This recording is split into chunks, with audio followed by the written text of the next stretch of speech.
What the hell was that football game last night? Oh, my God. What the hell was that football game last night? Oh, my God. It was Eagles-Chargers, I mean. Oh, yeah, I know. What the hell was that? Just making sure. Oh, my God. 8 turnovers. Oh, too many turnovers. You can't win with that many turnovers. What are you doing? I'm yes-anding. He's a good point, though. He's got a good point. I don't know, man. Sully had a game. Came away with 4 interceptions. Yeah. Yo, I love the alt broadcasts, all right? My guy Drew Carter is like the voice of the alt broadcast now. And I love Monsters, Inc. You know about Monsters, Inc., right? Do I know about Monsters? Come- Inc.? You know about the Monsters University? I do. Now, Prequel. It's really good, but I prefer Monsters, Inc. to Monsters University.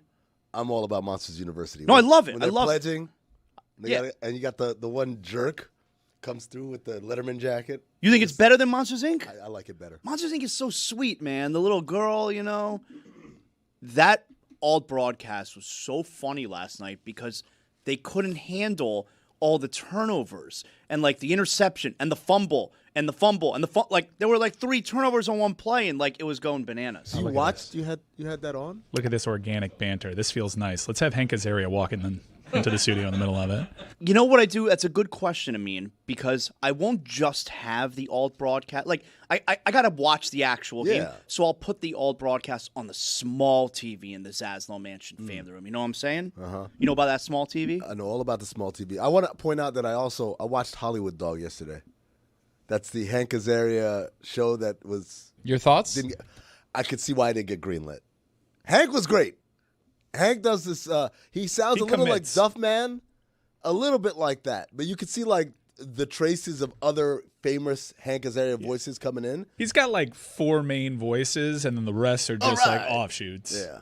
of There's this voice right here. Yeah. Yeah. But, woof. Who...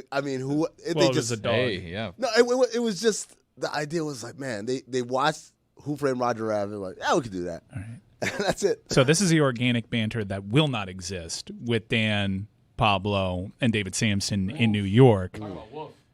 Not woof. Come on. Like, let's not lower expectations. No. I'm just saying, like, We're gonna have I don't think they're going to have a Hollywood Dog reference. This is going to be nice and smooth, and the audience is going to love it. Of course. Yes, and. I got to be honest with you. What's that? Buddy in the right corner there is freaking me out. Is that Freddy Krueger?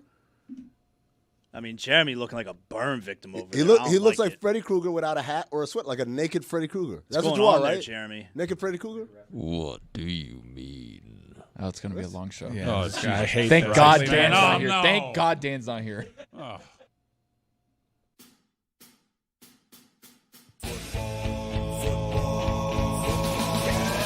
Football is back, Jack. Oh my, we've waited for so long. We're so damn excited that we put it in a song. Don't need no check downs.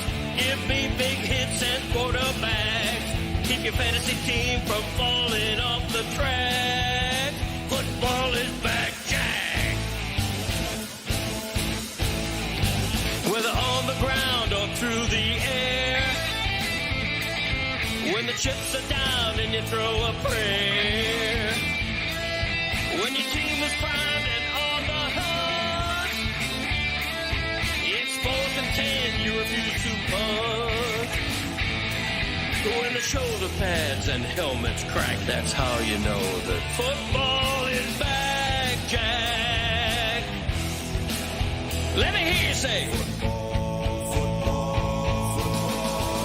football is back, Jack. This high is wild and out of control. And we're gonna ride it every week till we reach the Super Bowl. Don't need no check downs. Give me big hits and quarterbacks. If you say this game's the best, I'll say it's a gag. Football is back, Jack. Football is back, Jack. Football is back.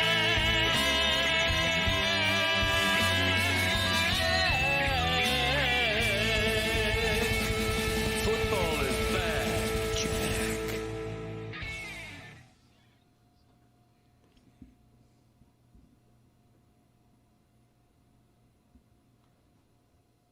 We're off to a hot start. Yeah, Dan's This is mic great. is not on. We'll do our show. Microphone. In Dan's defense, he often doesn't have his microphone on in Miami, so I don't think this is so much a New York thing. So it's a Dan thing? Is that what you're saying? I think it is a Dan thing. It happened once yesterday, and it turned out to be a Dan thing. This one's probably not a Dan thing, but let's try it again. Dan, take it away.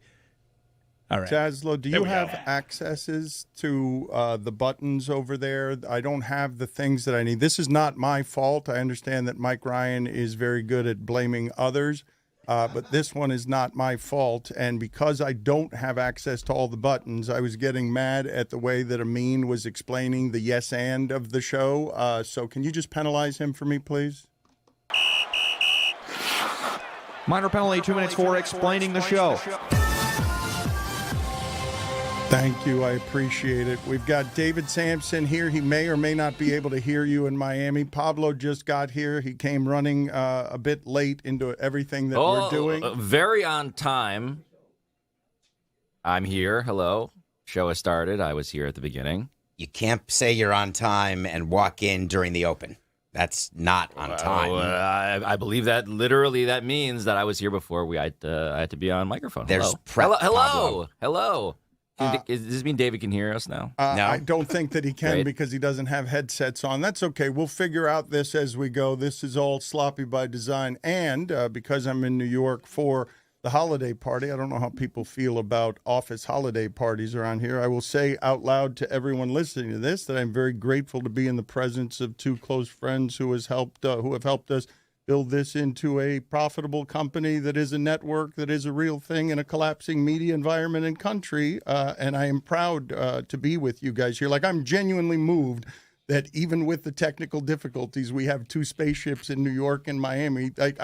My parents, had their most difficult times in America in this city, moved from this city to get to a warm place, to get away from the cold of this city that I feel in my feet as I walk around. And I'm here to express my gratitude through a holiday party that is meant to be a celebration of the things we've built during a difficult time, because you two have a unique access to how difficult the last 5 years have been. So thank you. I don't think holiday parties show gratitude. Okay. I think they show a budget line item. I think what you do during the course of the year and the things that you do with allocating resources to help people and put shows off the ground, I think that people want their boss to do that more than just, some eggnog. But I am here to show gratitude. I have flown from a place that I never want to leave to a place that I usually don't want to go to, and a cold I definitely never want to go to, in order to show gratitude that for those who don't understand what Meadowlark is doing, Miami and everything it is that we have built over 20 years in Miami is funding all the things that represent growth here in New York. And you two are seismic examples of what that growth looks like, because you have created within our business two functioning businesses. And so I am here. The reason I've flown here is to express that gratitude through a office holiday party that I feel like everyone in America hates the office holiday party. Do I have that wrong? Put it on the poll, please, Juju, at Le Batard Show. Does everyone hate the office holiday party? No, we threw some amazing holiday parties back before there was canceling going on. Okay. In Montreal and in Florida. What does that mean? Winners. What does that mean? Like, a pre-cancellation David Sampson holiday party. That means that you've got the president of the team or the GM of the team dancing on tables with employees who are at different levels of the organization. It means the booze is flowing. It means that we're making sure that people are being picked up by ride shares. It wasn't ride shares back then, so we were making sure that people were getting home, because it would get pretty crazy. Okay. You just couldn't do that, the type of holiday parties. I'm not saying that we threw dwarfs against a Little people. Little people, thank you. I'm Dwarves. thinking Wolf of Wall Street. We didn't do that. You can say dwarves. But it was close. You are also I'll say the a M-word. little I don't person, right? Okay, very good. Thank Midget. you for that. There it is. That's the one you can't say. right. We voted for this. Zaslow, can you please hit the accidental racism punishment button and get Mike Ryan out of the room, even though I'm going to need him shortly to talk about all of his binging recently? That's Minor not penalty, racism. 2 minutes. Accidental racism. This is racism. The Mexican. Not an accident. It's a good movie. Get him out of here. We also call Brad Williams He has been binging Notre Dame podcast the last couple of days. Can you guys please show David and Pablo that Notre Dame podcast live reacting to everything it is that happened on the selection day that pissed off Notre Dame so much? Would you do me the favor? Roy, do you have that ready? Give me a thumbs up if you have that ready, please. All right, play that, please. Certainly is going to be Miami or Notre Dame. So, number 10. No! Are you shitting me?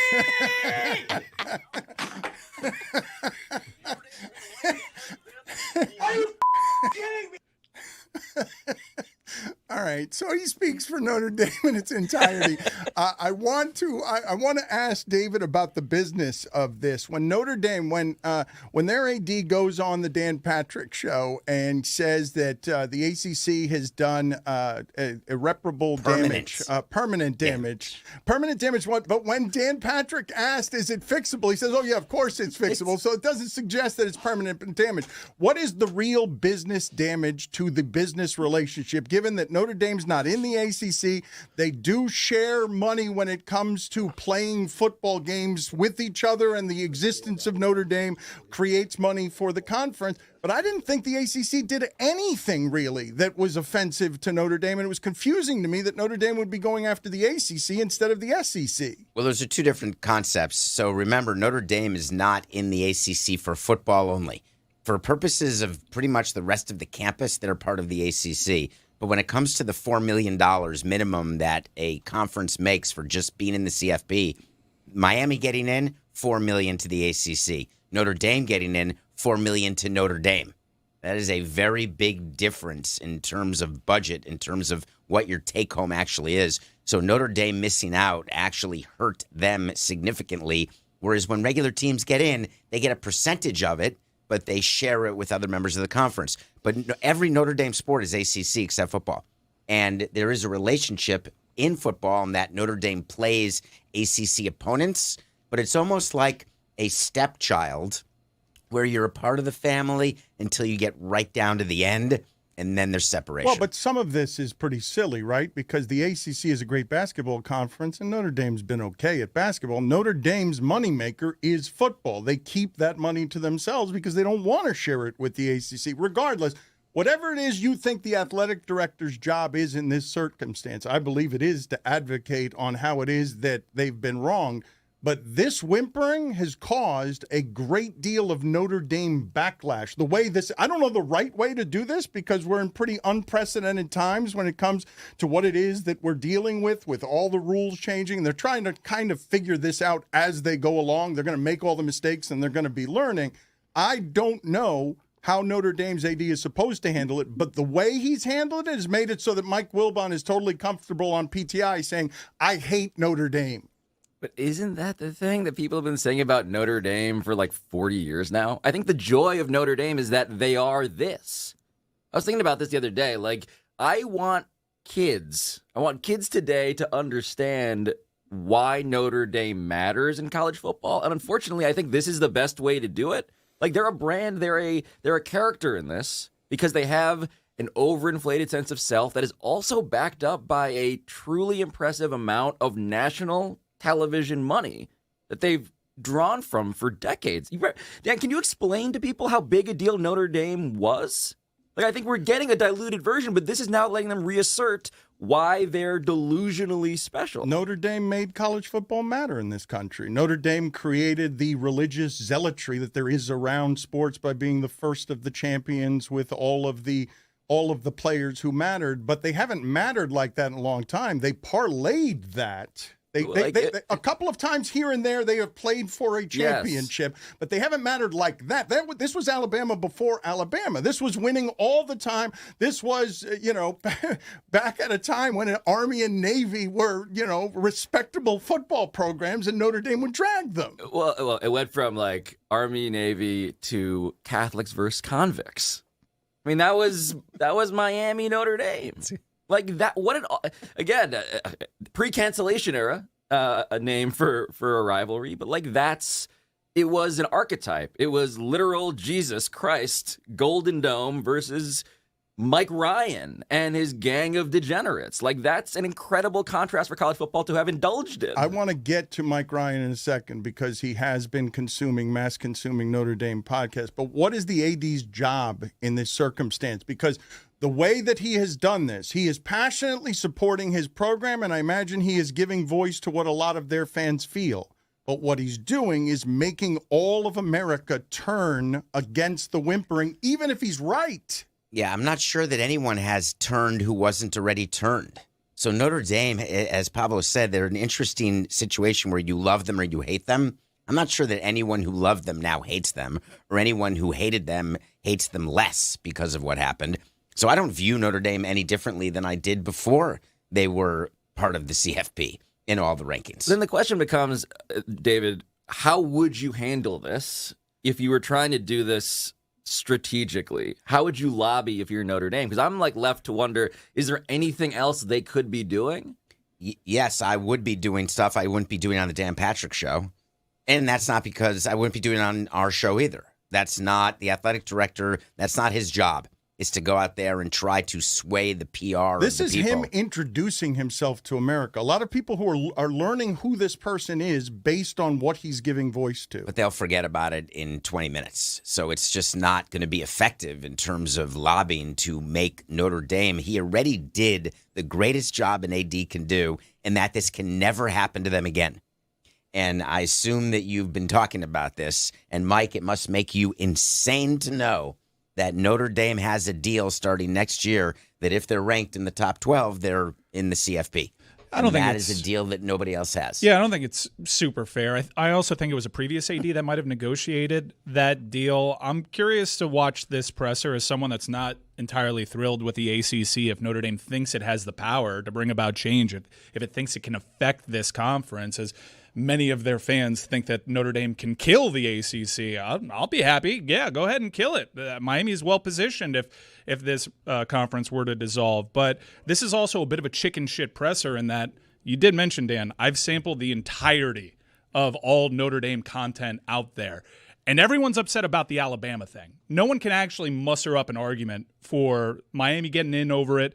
And the ACC thing is so superficial. They're honestly worried about a couple of tweets and the ACC network replaying a game as if they could have hidden it from the public.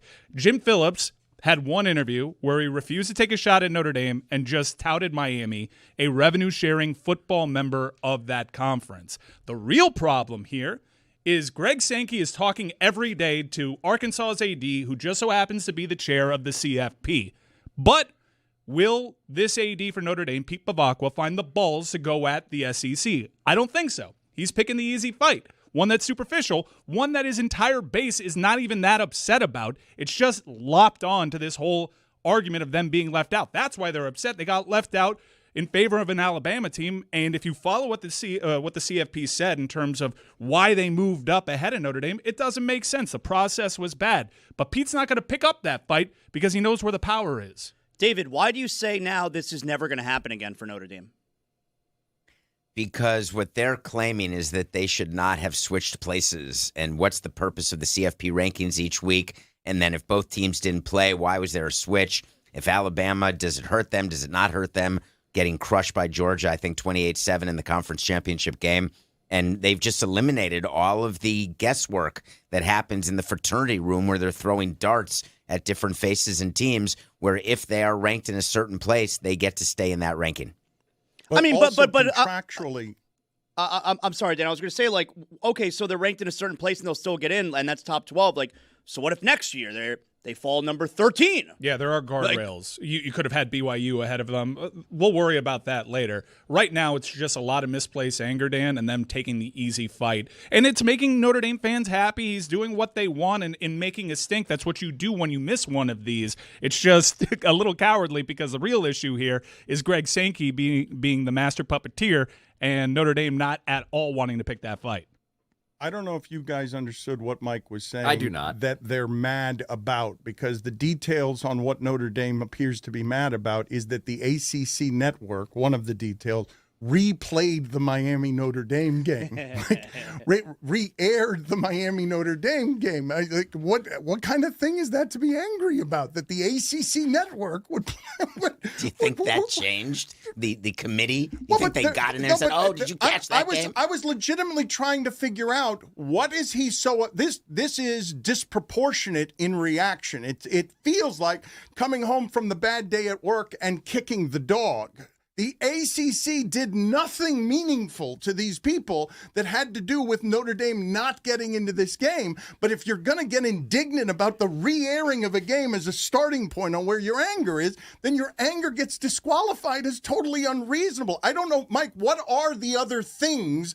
Like a couple of tweets? The ACC was not sending out in mass anyone in propaganda or in press releases, Miami should be in because of their head-to-head record against Notre Dame. That's not what was happening. It was part of the graphic, but there weren't direct shots at Notre Dame. It was more arguing Miami's case, and Miami wasn't the only team that they were doing this with. I think the Notre Dame angle would be, they didn't just replay the game, they replayed the game 8 times as. Like, well, wouldn't it have been crazy? Okay, so there's one game that is at the center of all conversation, and then the network played the game.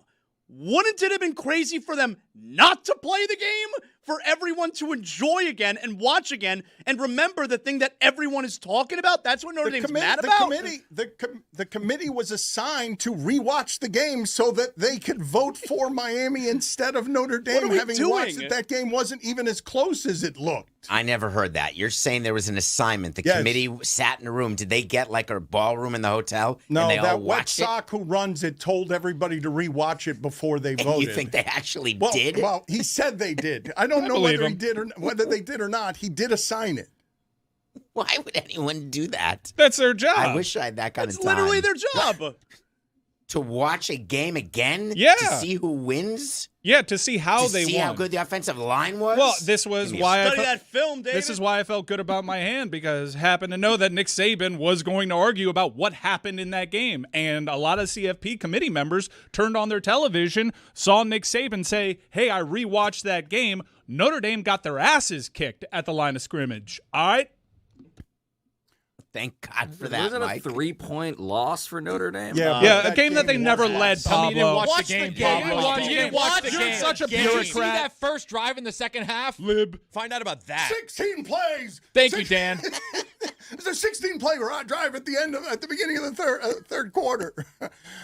Can you guys please put the camera on Jeremy for a second, because I am not a Stranger Things fan. I was told that this is a villain. This is Vecna. I thought he was doing something from the Brown Man Group. I was not clear on what it is that he was doing. And so, do you watch Stranger Things? Do any of you? Because it is a good costume. I'm just sitting with Brown Man Group. Is that a reference? I thought it was Blue I wish Man he didn't Group. go It there. is Blue Man Group, but I just made it the Brown Okay, Man I Group. just Let him didn't know cook. that was. Nice going, Dan. Oh, are you going to do that all show? You're going to do that all Well, show? you gave me the Neither opening. one You of went with watched Brown Man Group. I would never. We all made a noise.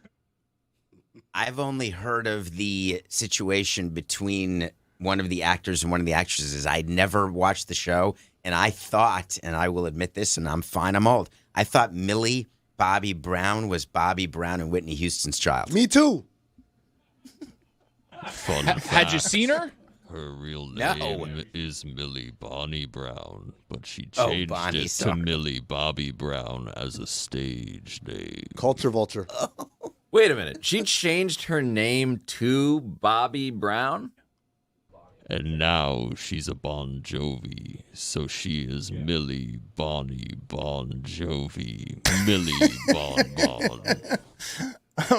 I have an objection here that was not talked about enough on yesterday's show. I need Amin to explain himself. Amin, yesterday on the show, I believe I am quoting correctly when I said, if people do not get up when he's trying to get through a crowded aisle, he will, I believe I'm quoting him correctly, crazy. touch them with his hog. I did not. What he said. I don't think you understand the meaning of the word quote, because I never said I will touch them with my hog. What I said was, What you said was worse. I'm coming through hog first. So Let me try to translate because Amin, we may do it the exact same way. When I'm annoyed at someone going into a middle seat in a row, like at a play or a movie, I will face them where I'm front facing instead of tushy facing. That is wild. But David, only if they don't stand up. If they stand up, then I will go back. And you put your hands on their shoulders as you walk? I could. You know what? I'm going to start doing that. That's a good idea. No, it's not a good idea. Hog first is not a good idea. Making a lot of eye contact while doing this is not a good idea. No, Dan, it's only when they are too rude to do the common courtesy. If someone's walking through the aisle, let me get up. Let me get up so you don't step on my feet. Let me get up so you don't climb over my legs. If you sit there as I'm coming through and you're like, well, I'm not moving, guess what? You're getting a You guys are face full of giving hog. yourself way too much credit here. Hog first is wild. Let me add one more thing, that I do. It's when someone doesn't move the drink from in front on the ground. If there's anything shrapnel related You hit it on the purpose? floor as I'm trying to pass through Yeah. and I have to step over God. it, Give it a little tap. then I do front facing. I'm with Chris Cody on this. You have been giving yourself too much credit because when I think of Amin and David Sampson, I immediately say, and it's almost the first thing I always think of, those are not possessors of hogs. That's the first thing you think of. Huh? Yeah, almost the first thing. I mean, you know about that hog? The first thing. Trying to find out. I'm just saying. As if it's hitting like their knee. You all right? Yeah, no, but the hog represents a girth, and there's something being represented by hog that I don't believe to be represented by anyone in our group. I go stub first. There it that is. would be better. That would be better, but I mean, you can't do that. Why did to we people. pick hog? Yeah, Why did we pick hog for the animal? For Let's give it a new why animal. is that the euphemism? The shape of a the hog. thickness of a hog? That's right. Have you ever been to a clubhouse before? Some hogs. Why are you That's sharing crazy. that with everybody? Because that's where the name came from. That the clubhouse? Well, So when hold on, there's just to people who have recap, that. just to recap this, because this is actually something I'm finding out for the first time. The reason why, and I guess I am also hogless by the extension of what the question I'm asking implies. You're saying that a bunch of these dudes' penises look like literal hogs. Wow. I don't think that it's an optical thing. I think it's a thickness thing. They don't have The eyes. thickness of an animal. Yes. I believe that's what's happening. You guys I prefer don't- hammer? I don't like hammer. That sounds too. I love a good hammer. Hammer is too vulgar, too crude. That's peonies. No hammer. You Hammer don't say first. You saying you go through hog first, though. It is. I'm with Chris Cody on the idea that assigns a verbal confidence to you that I don't associate with you. I don't know what you guys are doing. Do you want me to pull my hog out on national TV? I'm just saying, when you're facing them, Yes, I don't think please, they're. mean, I don't it's think. the first thing I think of when I think of you. Of course, it's What happened? something that I would want. What happened to snake No. or rooster? What? No. Rooster? Rooster. I like a good crank. Crank Only- snake is good. Rooster? Only when you're yanking it. Yeah. Wait a minute. Can yank a No, crank, wait and a you could also minute. crank Hold on. it. No, wait. All right. Now we're doing Dr. Seuss of masturbation This is jokes. Pablo's Crank is fault. not an animal. Crank is not an animal. That's It's a not. verb. We need an animal. We don't. I'm glad that you like crank and hammer. We're doing animals here. And Pablo limped in with rooster for some reason. Snake is A decent. rooster? Well, you You can't. didn't want to say We cock, didn't want I to say. imagine. I Yeah. didn't There know it what the is. rules Yeah. are. Yeah. We've been told that people don't like that word. Now we have standards? I mean, it was the obvious one to take, but we can't say it. A rhino. Wow. Horse. Rhino. I don't know about that You one. can't find a white rhino anymore. They're now extinct. Rhino is thick. Rhino is thicker than a hog, and I believe it is that's what we're doing with hog. Regardless, I go back to Notre Dame for a second because I want to play some sound of a Texas A&M offensive lineman, and this is something. His name is Trey Zune, and this is something that I would say is unwise because he is unimpressed with Reuben Bain, and you should be impressed with Reuben Bain if you've watched him, unlike Pablo and the Notre Dame game. So let's hear the sound. Texas A&M is favored in this game. I don't believe Texas A&M and Miami will be playing the same sport that Mississippi and Tulane will be playing when Mississippi and Tulane go in the playoffs. But because I think that Miami and Texas A&M are a hell of a lot more close to professional. But let's play this sound here on Reuben Bain and see how insulted Reuben Bain's going to be by this. I haven't had the time to watch any film yet since it just got announced, but, I don't think he'll be a threat that we need to worry about too much. We have great players. We got a great offensive line, so we'll be able to handle him. What are you shaking your head about, David? You don't want to create bulletin board material. As a coach or a GM of a team like that, you're furious. There's no reason for it. The reason is bravado, right? The reason is it doesn't work. It goes the other way mostly. But Texas A&M wouldn't have any reason to be afraid of Miami. Texas A&M is favored over Miami. Texas A&M has beaten everybody in their path, and they are good enough to win the title.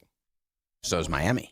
Yeah, they didn't beat everybody in their path, and they've needed big comebacks. It's just not smart to do that to the nation's, I think, most feared pass rusher, and a guy that maybe some have questioned his motivation at times. He was an absolute demon against Notre Dame, and then he put out that IG story of his serial killer composition book, where he was like Notre Dame, more like Notre Dick, which I was a big fan of, and he had Jeremiah Love's name on it, and it looked crazy. And now you have motivated a guy that's going to be about him. I was so happy to see Trey Zune III Please come out single with cover this. him. Please. Yeah. All Don't right. send if a you're not tight end worried that about way. him, don't chip him. Don't chip. Don't send One-on-one. another tight end over there, because I know you love to run that kind of personnel. Go handle Ruben Bain man-to-man. Let's see how that works out, Trey.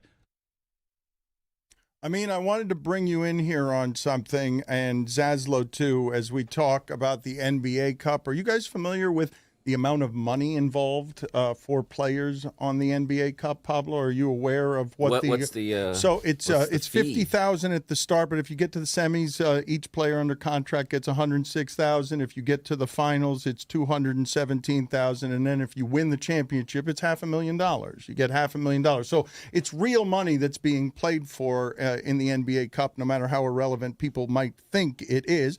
You got a 6 p.m. start for the Heat tonight, and the thing I wanted to ask Amin about is Ja and Giannis are on the board for everybody right now before the trade deadline. And I would assume, based on Pat Riley's history and what the window is for him, that he will trade any of these players if he can get into the Giannis game. The Ja game is a more difficult game. And Mike Ryan was wondering before the show, why wouldn't Miami try and get both of them and see if they would become the immediate favorites in the East? And then Parakeet Cortez yelled at him for about a half hour about not wanting Ja. Where are you on all this, Amin? Well, Mark Stein's reporting is that the Bucks keep telling everybody that Giannis is not available. They're not trying to trade him. But having said that, 29 teams keep sending, feelers and teams never do that and then end up trading the guy. Yeah, no, that's never happened before in the history of the game. The Giannis problem, or I should say problem, but difficulty if you're the Miami Heat, is that there are so many suitors with more attractive pieces that they can throw into a deal. I know Jake Fisher talked about any Miami Heat Giannis trade has to include Kel'el Ware. That's a non-negotiable. But even with Kel'el Ware in there, you're still kind of falling short out of what some of these other teams can offer. I was talking to Zaz about this yesterday about Ja. If you're Miami, there might be an advantage. While everyone is kind of stockpiling for Giannis, you might be able to get in there and get Ja for less than what it would be were he the marquee target. Yeah, especially because I think, to Amin's point, I think every team in the league would want to trade for Giannis, and every team in the league is willing to give up whatever Milwaukee wanted for Giannis. That's definitely not the case for Ja, but I'm not a fan. I don't think it gets the Heat where they want to get to if they trade for Ja Morant. And on top of it, they got one of their advisors is the guy who started to create this offense in Memphis last year, which led to Ja getting Taylor Jenkins fired. What are we doing? Amin, are you okay? Because Doesn't seem like off camera, it seems like you went hurtling out of the room, coughing and blowing. All right, so tissue all over the place. Look at him, just broken. What's the matter with you? You sick? I might have caught something over the weekend. It's actually better than it was yesterday. Yesterday was really bad.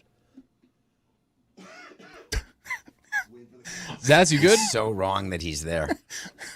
So you're just coughing. So whatever we were doing during the pandemic to make sure that other people didn't get sick, we have now ignored that. We've got somebody on air coughing their way off camera in a way that can barely speak. Well, you guys have any? It's only a problem if the cameras and the mics are all focused on me waiting for me to cough. Let's push in. Time. Let's push in on Amin if you could.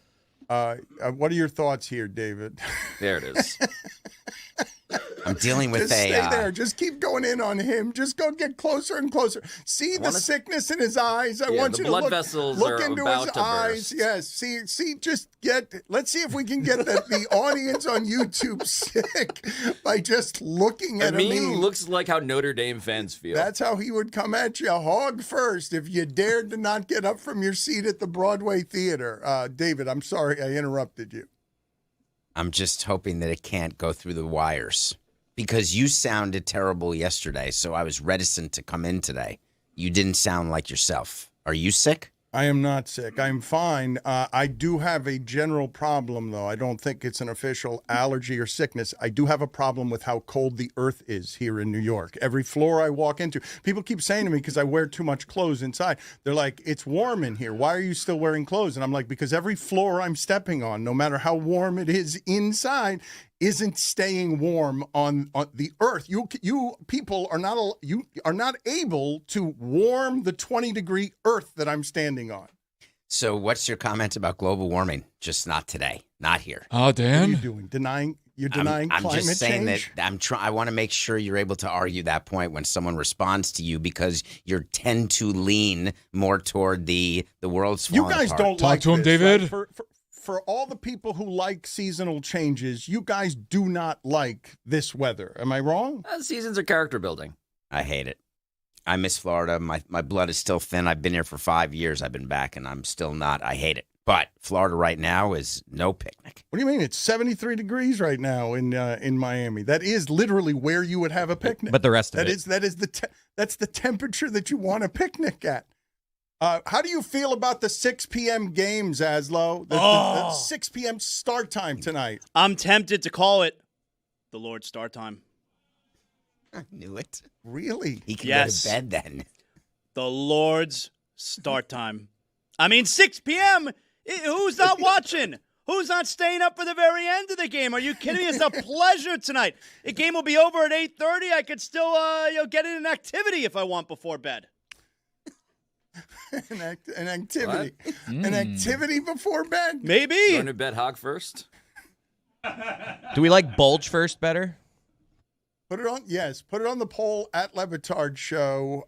Would you be in favor of 6 p.m. start times throughout sports? And also, is 6 p.m. the Lord's start time? What's going on with Terry Rozier? Can you guys explain to me what's happening with this contract and the inability to trade this contract? And you can't trade a contract that's under FBI investigation. And what did Charlotte know? And when did they know it? What is the most credible reporting on this? I mean, well, it really isn't clear as far as the reporting. The people I've talked to say that it's not eligible to be traded until this thing is clarified, which kind of sucks for Miami because, again, if the implication is that Charlotte knew, that means they were basically on disadvantage in acquiring him and placed under the same disadvantage in trying to divest of him, especially because I don't think anyone at this point would acquire him for his basketball play. If he were traded, it's because the money adds up and it makes sense and it's easy for someone to say, oh, at the end of the year, it all comes off the books. So it is kind of a tough situation, but we don't have an official stance, I don't believe, from the league as far as whether he's tradable or not. Yeah, so Dan, yesterday, Tim Bontemps and Bobby Marks put out a piece on ESPN.com because yesterday was the day that Terry Rozier, pled not guilty in front of a judge yesterday. And in the story yesterday, sources told ESPN the Heat were not aware of the NBA's investigation when they traded for Rozier. Rozier, he did not appear in a single playoff game for Miami. The Hornets, when asked by ESPN whether they were aware of the league's investigation before the trade, declined to comment. Come on. And it's not just that the Heat don't have their pick for 2026.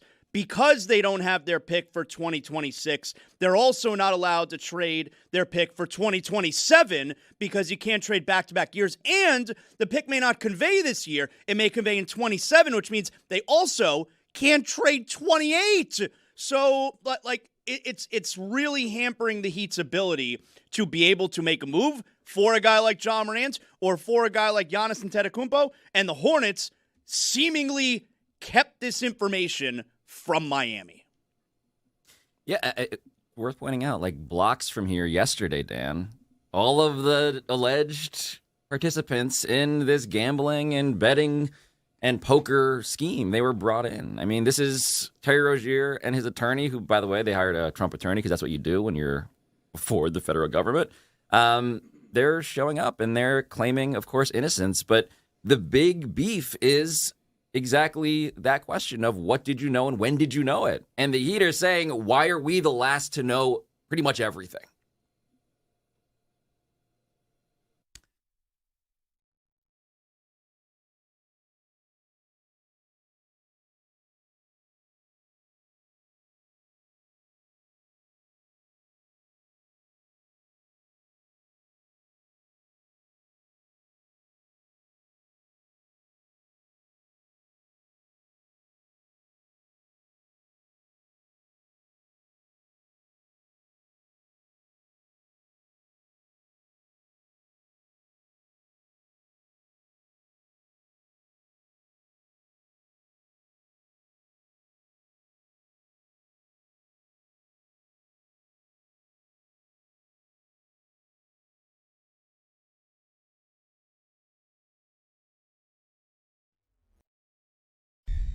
The game has changed. Weed is legal now with Stugotz and Greg Cody. I'll tell a story if it makes you feel better. Yeah. When I first took the first edible I ever took was in New York, and at the time I was breaking the law. Okay, so now you can feel good about telling your story. And the guy told me, "Hey, just eat half of this." And so I ate half, and I waited, and I waited, and I waited, and I didn't feel anything. And he begged me just to eat half. And he did say on the front end it might take a while. But I was impatient. Right. Because when you smoke marijuana, you get instant gratification. And waiting an hour or two for something to kick in was not something I was familiar with. Right. So I ate another half, which became a full cookie. And 60 minutes later, I don't remember anything. I woke up the next morning on the floor in my wife's uncle's apartment because Abby had to throw me into a cab with her, and she took me home. And I was curled up in the fetal position, and I don't remember a thing after the second half of that cookie.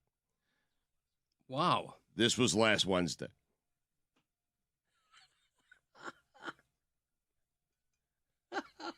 So, with that being said, feel free to share your story of you having 4 cookies in Colorado. Yeah, I wolfed them down. It was 3 or 4.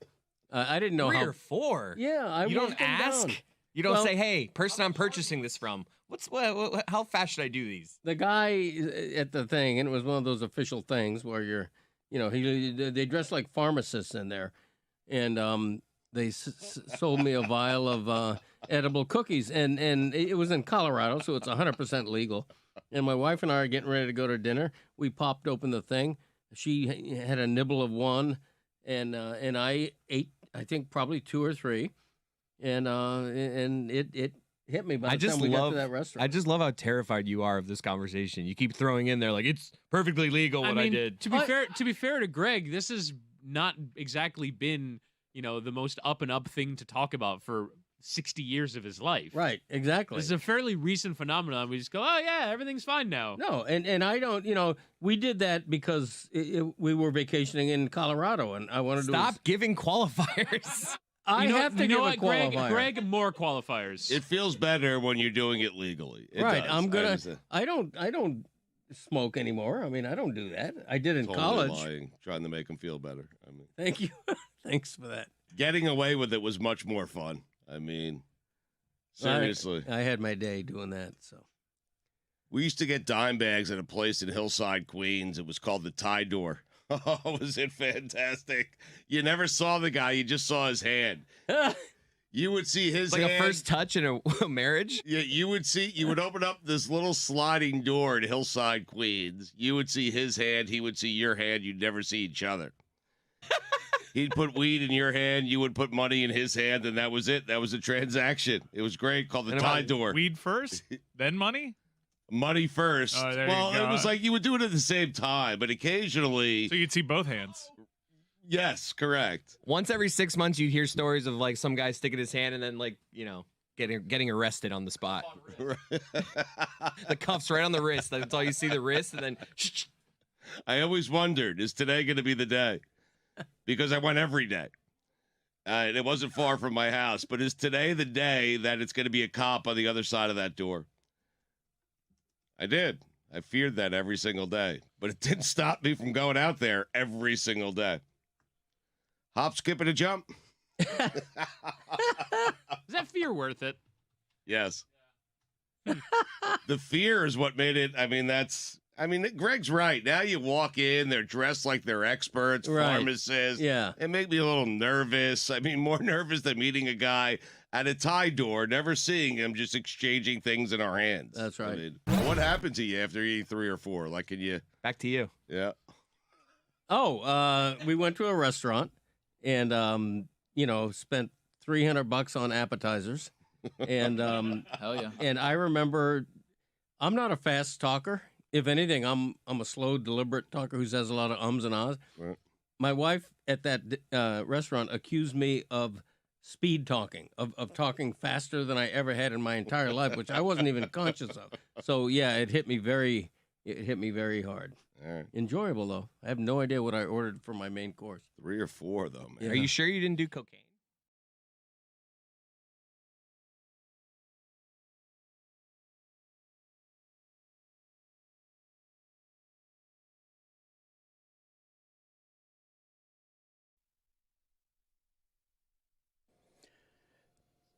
This episode of the Dan Le Batard Show is presented by DraftKings. DraftKings, the crown is yours.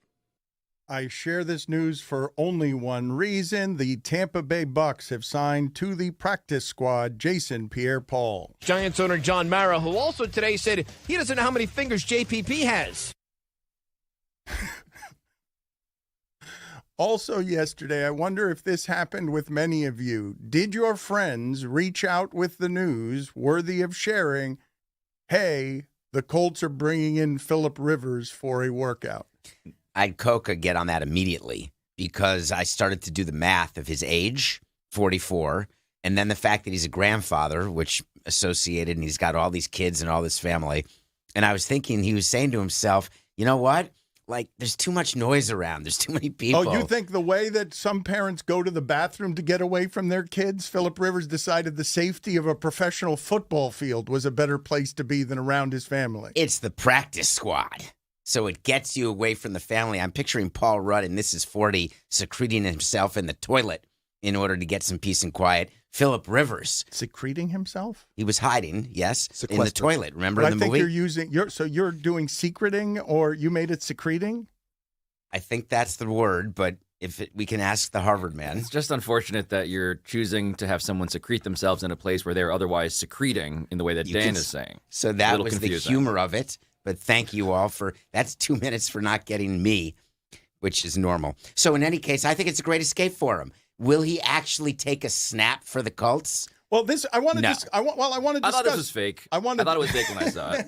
I got fooled by an AI video for the first time the other day, and I was like, oh no. First time you were fooled by an Did AI you guys see video? that video? Someone is cutting a cake that's shaped like a cat, and it's like, is this cake one of those things? And there's a cat that's real on the counter watching the cat cake get cut, and the head falls off, and the real cat attacks the owner for having cut the head off of the cat cake. And I watched this like 5 times, like a pretty good premise. It's like the real cat is defending the honor of the cake cat, and it turns out that the entire thing was made with artificial intelligence. But this is the first time you've been fooled by AI? Yeah, this is like an important, because Dan gets fooled obviously by like sharks on highways, and David is Every day. perpetually just being Every day. scammed by everyone online. This is a bad marker in the evolution of technology. I thought I was above this. We are fucked. Because you got duped? Yes. So we weren't screwed before, but because that is a tribute to the depths of your narcissism. You got fooled, and therefore, because you got fooled, now AI is going to destroy humanity. Before, you were going to save us from it. Maybe you're not familiar with what I do in this studio, Dan, but typically I am supposed to not be fooled by the things, and I am being fooled. Look at this. Well, let me ask you guys if you, when you're driving around New York, because this feels somewhere between post-apocalyptic and dystopian to me. I am driving around New York, and I am seeing ads everywhere that read, "Stop hiring humans." And it feels to me like what it is I would see in some future version of a movie where we're not living the lives that we're used to anymore. You guys are immune to this? You haven't seen all the signs all over New York that just are reading, like, come over here, humans, and stop hiring humans so that we can replace you. So I don't get out much, but yes, the human beings will need to switch jobs, and they'll have to get in the AI game, just like on the assembly line of cars. There aren't people often putting doors on a car. There's now machines, but there's people who have to code and have to do other jobs. I just assume we're going to have a reallocation. So I'm not concerned that all of a sudden. So you shrug beings, your shoulder. You guys yes. shrug your shoulders at advertising that says I'm not stop shrugging my hiring shoulders at humans. all. I think reallocation's I was going to say that's it's not even a particularly clever euphemism. It's just you're all getting fired, and the jobs you thought you were going to have, you can't have anymore. You're going to do different jobs. But that's what reallocation is, Pablo. Yeah, but the whole premise of, like, let's say, and this is the most famous example, Dan, is like one of the most populous categories of job in America is truck driver. You're going to have thousands upon thousands of Americans who drive trucks having to reallocate to what? Fixing trucks.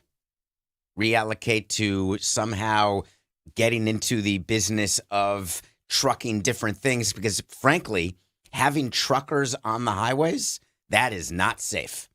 You think we're going to come up with computerized truckers in the testing process that gets us to the sophistication of trucks that are run by computers never crash? All the crashing that has to happen in order for that to be so, you believe that the human truck driver is going to be worse than the computer truck driver? It's not even a question. I believe that there is a world in which the self-driving truck is statistically safer. What I think we are not imagining vividly enough is what happens to America as a concept when all of these people are unemployed and furious at the fact that the thing they were doing forever can no longer be done by humans. There were people making horse and buggies. Were they furious when the car started? I just think you're not examining the reality of what's going to happen in your kid's life. I understand the self-driving car and why it's safer and all of that. Safer eventually, not safer en route to getting highways filled with those cars interacting with humans. But it would be one thing if it was even just cars being driven by computers. It is that plus everything else happening simultaneously. So it's not just like the horse and buggies being replaced by the car. It's that every occupation is being disrupted seemingly by this simultaneously. And the number one, look, the soapbox I stand on for this is just that technology and the billionaires who fund it, it is wildly impressive on one level, but they are really bad at seeing unintended consequences. And I think that is the story of Silicon Valley. Was it the unintended consequence when the airplane was developed that there be crashes? Or is that just part of the game? That's part of the reality. And by the way, the billionaires, you're so quick to dismiss. What about the millionaires back in the golden age, when they were developing cars or they were developing planes or developing computers? It's always the richest of the people and the companies who are pushing our society forward. It's no different today with the tech moguls. It's just that you and all of the people whose sandbox and soapbox you share. It's just that it's deeply unregulated. It's just that there is no one really checking those people. And so, for instance, when it comes to what our kids are doing, like, again, you watch social media get invented and you're like, wow, this is an incredible democratization of speech. And then you don't anticipate the unintended consequence there is that our youth are addicted to this poisonous thing that is infinitely serving up a ruination of what it is to exist and be happy. Teens used to smoke. It'll change. It's worse. Smoking is likely worse in theory than social media in terms of the actual health. But in terms of kids taking their lives, that was going on when I was a kid. People were, Cornell was well known, and the bridges. Were those kids that you were hanging out with in school in relationships with fake people? it seems better than what I was doing, which is being in a relationship with no people. Where those fake I would have people- enjoyed being but in a I mean, I don't know, relationship. Dan. There's a way this could be very dark, and I don't want to take us there. But like the premise is that these are mystery boxes full of hell, and I caution against the way in which our profit motive, our imperative for growth and efficiency, is leading us down a road that is apparently literally full of robots. I mean, what do you have here? Yeah, I think what David is saying in theory is correct, right? Like, there will be a real allocation. The problem is several-fold. Number one, the difference between the horse and buggy going to the car and what's happening now is the shortening of the curve, right? The technological advancements made from 1895 to like 1950 are so infinitesimal compared to what's happening every 18 months now for us. Number two, it's changing human brain makeup, right? The stuff that we're talking about, what Pablo's talking about, the inability for people to trust. Like that is something much greater than emphysema or lung cancer or things like that, because it goes from something that's happening to people to changing the way people are operating. And then the third part is, even without all those factors, David, it's easy to say it'll be a reallocation, but the unsaid part is the reallocation doesn't happen to the people who are currently in those said industries. It's the next generation. So when you look at America's transformation from an industrial to a service industry and beyond, it's never like the truck driver then became a small business proprietor and then became a Wall Street investor. No, it's like, at best, it's generations. It's his children and his children's children. But he himself, in that prime, he's kind of left out. And that's the part where the macroeconomics say one thing, but obviously on a day-to-day and individual basis, it's a lot more difficult.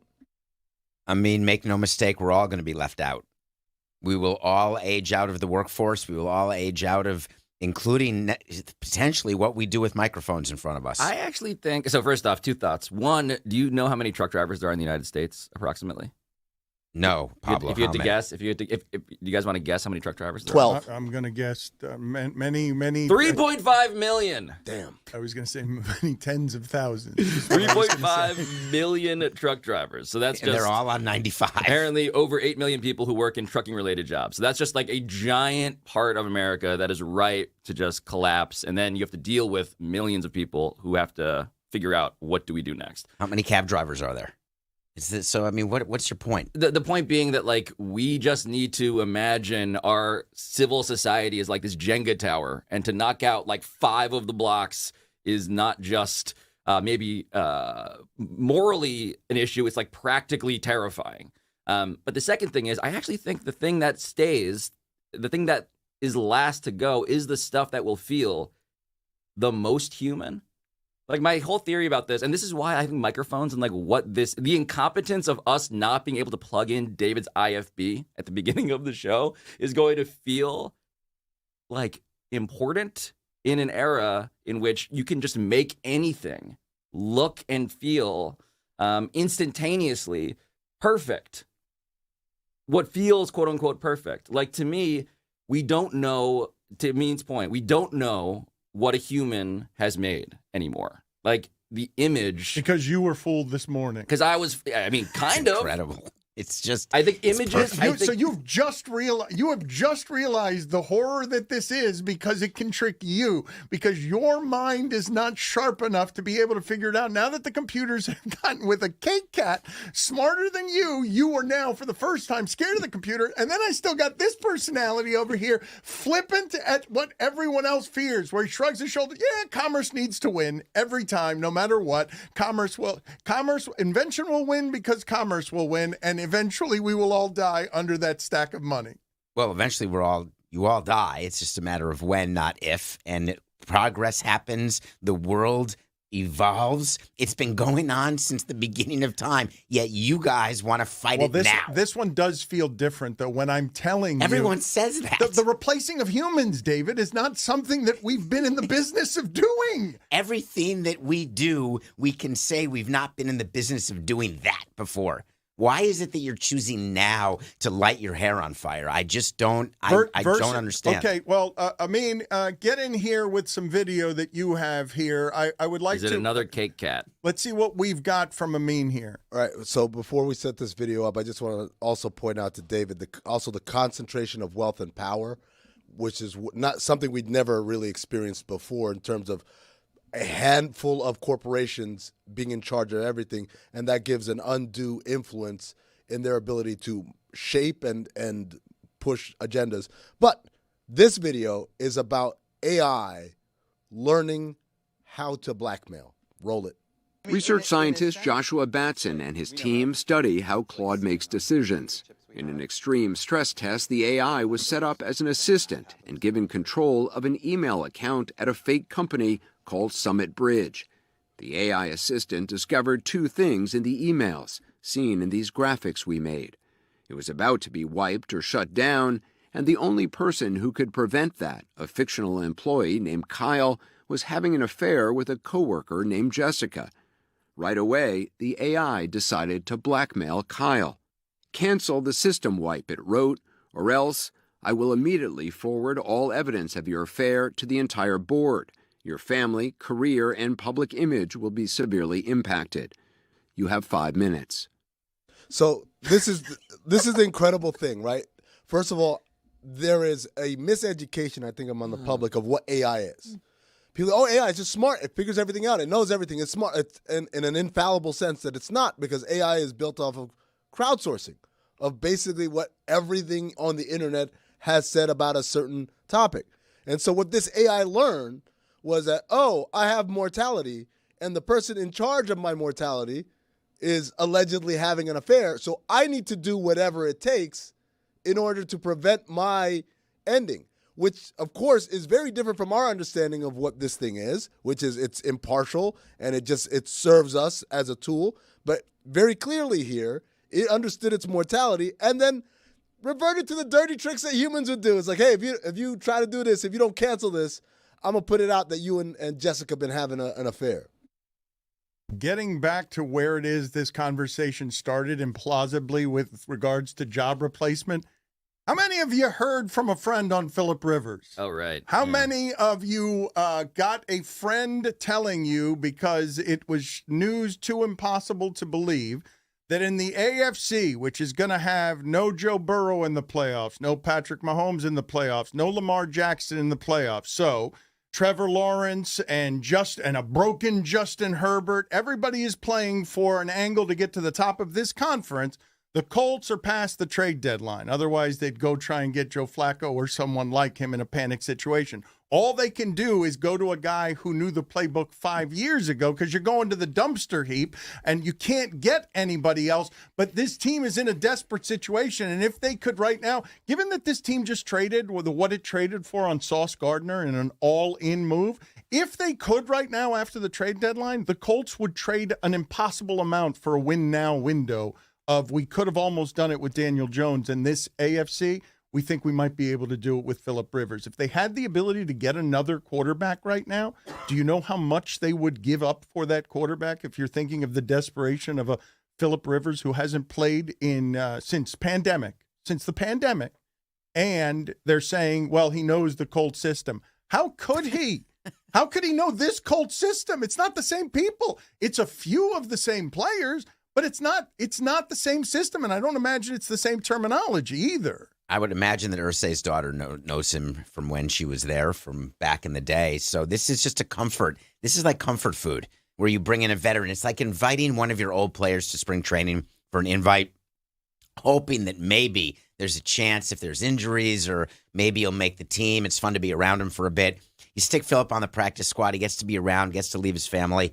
He's not taking a snap in the NFL. It's not responsible. He's not insurable. They'll die. Put it on the poll at Le Batard Show. Is grandfather Phillip Rivers insurable? never. Can we get that as one of those graphics, like insurable in like 100-point font over a photo of Phillip Rivers? What do you have here? I just want to point out that I played a video that AI learned how to blackmail, and you're like, let's talk about Phillip Rivers. You literally could not have been less interested. Dan, I've known you for about 10 years. We've worked together. to this day, you are still a mystery to me. I thought you would be eating at the palm of my hand out of that. My diseased, spit-infected hand because I've been coughing all day long. The bigger mystery to Dan is how Phillip Rivers always finds himself in one-score games with under 2 minutes left. I didn't know my audience. The full At his own field 10. of the has to go 97 yards, and he's got no timeouts. Yes, that's the mystery of Phillip Rivers. If you insist, in forcing me, no, I'm not. I don't want to force you. The mystery to me is that non-zero chance. Dan's already been scammed by an AI bot. By the way, the reason that I did that is strictly and exclusively because I can hear in our show when it is we've gone serious for too long, and so I just needed. This is what we do as a device to change the subject. Hey, Dad, it's Vecna. Per John Morosi, Michael Soroka has signed a 1-year deal with the Arizona Diamondbacks. Dan, back to you. All right.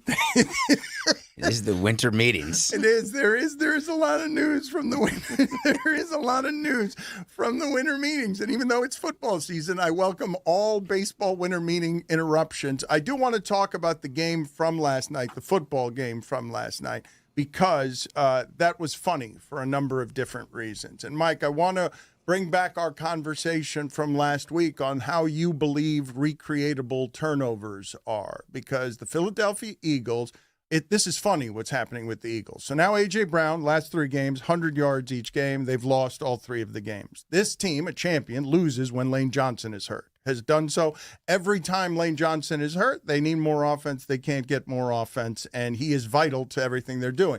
But Jalen Hurts has been exceptional at not turning the ball over, okay? He has been somebody, and this happened to Joe Burrow, okay?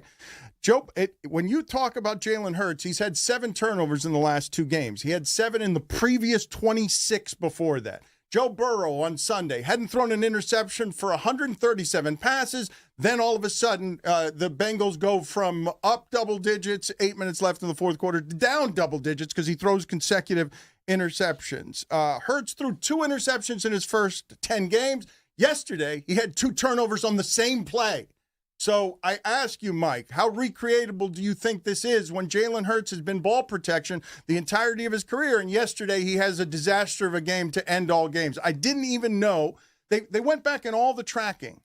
They couldn't find a play. They stopped tracking or they didn't start tracking until 1970-something. They couldn't find a play in which a player had 2 turnovers on the same play before, ever in the history of the sport. It's hard to do, Dan. That's why. Interception and then a fumble, because the other guy has to fumble. You can't get 2 turnovers without the third. But, Mike, what do you think about turnovers as recreatable in the context of the conversation we were having? Because I was arguing, among other things, the randomness of the sport. Even if you are someone who causes fumbles, you have no probabilities of recovering the fumble. Like, that's total luck, whether you recover a fumble or not. So I am curious. The Philadelphia Eagles have won the championship because they are 40-2 in games in which they win the turnover battle. They're frustrating their players, who are star players, because they'd like their coach to play more aggressively, but he's terrified of turnovers. What happens to the Eagles last night that they can't win in a game where they hold Justin Herbert to 150 or fewer yards and sack him 7 times? I do agree that fumble recoveries are more random than forced fumbles. Forced fumbles can be taught, and we saw that last night, that a lot of those were within irrefutable fact about Philadelphia, and they've been a very strange team that has gone back to the Super Bowl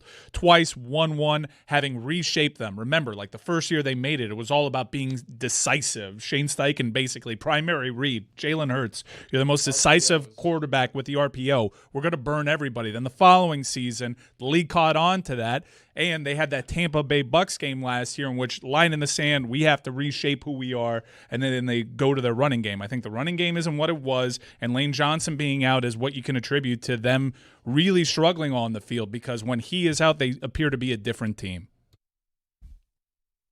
I love the fact that we hide injuries from the media. Because look what happened during the game. Justin Herbert, it's announced he has surgery. They wrap his hand. Did you see the Eagles players when they're trying to force the fumble? They are punching at his hand. They are purposefully going for that, for maximum pain. And I just imagine Phillip Rivers getting attacked like that. He'd likely die. But what the reason why we lie about injuries is we don't want to see what happened last night, where Justin Herbert, it just became so obvious that the Eagles were told, go after his left hand. This is a championship football team that I can say that last night's game reinforces my belief that it's a championship football team, because to turn the ball over that much and be in that close a game on the road against what is a good team and good quarterback, the Chargers won't go anywhere in the playoffs because they need their offensive linemen and they are hurt, and Herbert gets hit way too much. Like the amount of times that Herbert gets hit, it is a crazy thing that we are now witnessing. Herbert has separated himself from Tua forevermore, and he's a quarterback that anybody would want for 10 years because he's always available, among other things. But last night, they got, 6 points off of 5 turnovers? Like, the Chargers can't go anywhere, and it really does make me wonder. This AFC, when I tell you, no Burrow, no Lamar Jackson, no Patrick Mahomes, Drake May's offensive line is hurt. Like, the Colts were going all in on this season, and I'm not as sure as David is that Phillip Rivers won't play a snap for them. Are you sure of this?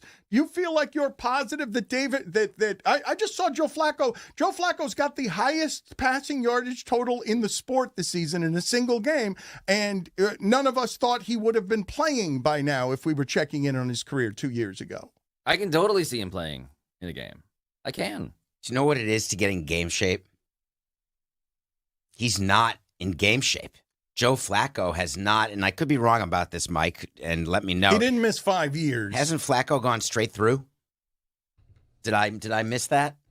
He was looking for a job at times, but Joe Flacco, I would maintain, is in as good. He's always in fighting shape. Yeah, he's in as good a shape as I've ever seen him right now. Tony was very excited to say that because he knew it was a universal truth. He looks great. He'll be ready and statuesque like that at 80 years old, dragging a dialysis machine all over the field. He will absolutely be ready to throw the football down the field 40 yards to a wide receiver. He's always been on a roster. I mean, just looked it up. I think there were a couple practice squad stops there, but yeah, he's always been game ready. Have you seen this guy in a polo? My God, pal. He's going to be 216 and 6'6" for the rest of his life. He's got appearances in every season. Shrink. Can I tell you guys, though, and I know Mike has been pointing this out over the course of the last 2 seasons, where he is talking about what the aging process has done to Aaron Rodgers. And I'm about to articulate it in something that I saw Sunday where I was like, so that's how people age. Aaron Rodgers, who is the best quarterback I have ever seen, threw a deep ball to DK Metcalf, and I was surprised by it, that it was accurate, that it was down the field, that I'd gotten so used to, so numb to him just throwing the ball so quickly because he doesn't want to be hit, that him throwing the ball down the field and having a 50-yard play surprised me, but not as much as watching him scamper into the end zone, outrunning a 300-pound person to get to the corner of the end zone. And I realized that the aging process had done to the best I've ever seen something that is not surprising to anybody who watches sports and is used to the way people have aged in the past. But nobody's doing it at 44, which is what Phillip Rivers would be being asked to do after 5 years off. That seems an impossible task. I think Ichiro may have been 44 my last year with him in Miami. I'd have to check that, but I assume Pablo can. But he was pinch hitting, the spot start, not getting hit by guys who are way bigger than Phillip Rivers remembers. He's not taking a snap. Hold on. The question that you pose is he insurable? And I think that Phillip Rivers ultimately will be able to legally take the field. And if you look at it, Dan, like, everybody knows it's bleak. It's real bleak. Daniel Jones and Riley Leonard are gone. And now you have to figure out, okay, despite the graphic that you made that has uninsurable in giant letters, I do think that it's not unreasonable to think, and this is the football question, right? You can try to roll the dice with the guy who is a way better athlete, who is young, who is definitively ambulatory, is there to move around. Or you could take the guy whose brain seemingly is still functioning and can pilot an offense. Is it exactly the same offense? Obviously not. Is it a better, safer bet than the alternative, which is guy who is young but doesn't have the trust in, like, the intellectual mastery of the game? Yeah, roll the dice with Phillip Rivers. I can see that entirely happening. David is shaking his head. I still am remembering. I'm not kidding you when I say this. I am remembering that I think it was Phillip Rivers' second to last season. When I see great players who have always been great age in a way that makes me sad or laugh, I do remember it. Phillip Rivers threw a pick six, and I remember comically the way that he tried to make the tackle and had a real athlete jump over him. And I'm going to say that was 7 years ago. Like, I remember as one of the signature plays, it was Willie Mays. To me, when I remember throughout the history of my life, Muhammad Ali being beat up by Trevor Berbick. The famous one before that was Willie Mays stumbling out of a batter's box at the end of his career. I know Phillip Rivers isn't those people, but that play was so laughable that I remember it as the end of his career. But he was still slinging it 300 yards a game, and I do believe that he holds the same. Tony, you think I have this wrong when I say he holds the same gunslinger status that Flacco does? No, he was probably of the ilk before the gunslinger, right? He's like the Brett Favre mold, and Flacco kind of not as gunslingery as him. So if we're putting him in the gunslinger Hall of Fame, I don't think Joe Flacco's a first ballot Hall of Famer. I think he might be a second ballot Hall of Famer. Phillip Rivers for sure. So I look at Phillip Rivers and I think the same thing. What are we doing? Is it the number of kids and the grandfather status that makes it that Phillip Rivers isn't always fight shape ready? He's 44. It's the age status. Dan, I think it's the loose quarterback sleeves. Makes You your don't arms really look see, small, you yeah. don't really see people rocking that look. And while I appreciate the Phillip Rivers discourse, you're asking all the wrong questions. How bad was this resistance band injury that Anthony Richardson suffered? I mean, you have a premier journalist there in Pablo. We need to find this video. For the Colts to be so desperate to turn to a grandfather because Anthony Richardson cannot play. I mean, most people have decided he can't play regardless. But because of a resistance band breaking his orbital bone, I need to see what that looks like. All right. I don't think you want to see what that looks like. Anthony Richardson can't see what that looks like because of whatever it is that did to his right eye. I will tell you that I have used one of these devices that is it's not a resistance band, but it is a pole that helps with stretching. It's actually in the studio there somewhere. And it snapped on me one time. It just broke in half. And when it did, I realized that if that had hit me anywhere, it would have done a great deal of damage. So when Anthony Richardson missed a Colts game this season because he was doing resistance band training that resulted in his teammates being around him praying because he'd been hit in the face with something and couldn't play as a quarterback, I don't think, Mike, that you actually want to see what that looks like because it looks like what you think it looks like. It's a resistance band snapping and hitting a guy in the face in a way that shatters his orbital bone. Yeah, I want to see it. It's the rubber band, right? It's like a rubber band. Yeah. It's just may have had a Don't handle snap too. We rubber don't bands know. at people's faces. I mean, be careful with that thing. You're already sick. He's touching all your stuff. Yeah, and your microphone. It's gross. It is gross. You're going to isn't need a it? cleaning service. You are. before you go home. Are you always watching things and perpetually disgusted by the behavior of people? Like, just are you? You must wander the earth, disgusted by almost everyone you see. I think people are rude. That's generally. not what I asked you. Yes, it's disgusting. I mean, Cody sneezed into the camera and covered his mouth relatively well, but there were some holes. It's why you don't do your hands when you sneeze. That was a You're great supposed to do cover your by me. Not a elbow. particle got out of here. Actually, I could see that there was a hole around third base of your multi-hand cover. It wasn't of wet, that though. Answer my question. No Do liquid. you wander the earth being disgusted by just about everybody? Like, just if you get into an Uber, is the Uber driver always behaving in a way that disgusts you? Mostly, yes. But I don't. But I'm trying not to let it impact my life the way it was. I'm trying to grow and improve and be better. But I end up closing my eyes more. I found that I have a therapist who's one of the tricks is, hey, just close your eyes more. Okay, so you have a germ. Wait. You have a germophobia. You want to ask follow-up questions here? Yes, I feel like that is the advice of a therapist who is exhausted. It's like, oh, what if you just close your fucking eyes? What about that as your coping mechanism? It seems like very good advice. If David is wandering the earth, what if you pretend it's not happening? Have you tried that, David? Well, that's not pretending it's not happening. That's just not having to see it happen and being reminded at every turn of how awful human beings are. How it's second only to, what if you clinically, there's a term for this, put your fingers in your ears. Nah. The reason I like the eye closing is that for me, I envision other things when my eyes are closed. So it's an entire visualization. So I don't think about the fact that the driver is not switching lanes when I would switch lanes to get me to my destination faster. I'm not watching the driver on his phone, or I'm not watching the driver not, being clean. I just close my eyes. And it actually tends to work for me. I did it on the way to the studio today. It's a because terrible. my driver had some problems on the FDR, so I closed my eyes. It's a terrible way to live, though. The idea that everyone is behaving in a manner that you can't control, and as an added bonus, none of them are behaving the way that you would behave. So I closed my eyes. But I mean, that's it. Every step you're taking through life becomes a special kind of misery if everyone's behavior is objectionable to you. It's become an issue. It's getting worse. That therapist can't feel good when they go home, right? When they gave that advice, like they don't feel good about themselves. I think that therapist is loving the fact that he, she, they is helping someone in need. Close your eyes. So you're paying them. You guys are all thinking that is bad advice. It seems to me that you guys don't know David as well as his therapist. I think the therapist goes home and tells their spouse, I did a bad thing today. Got him again. Therapist is counting money. Told him to close his eyes this time, guys.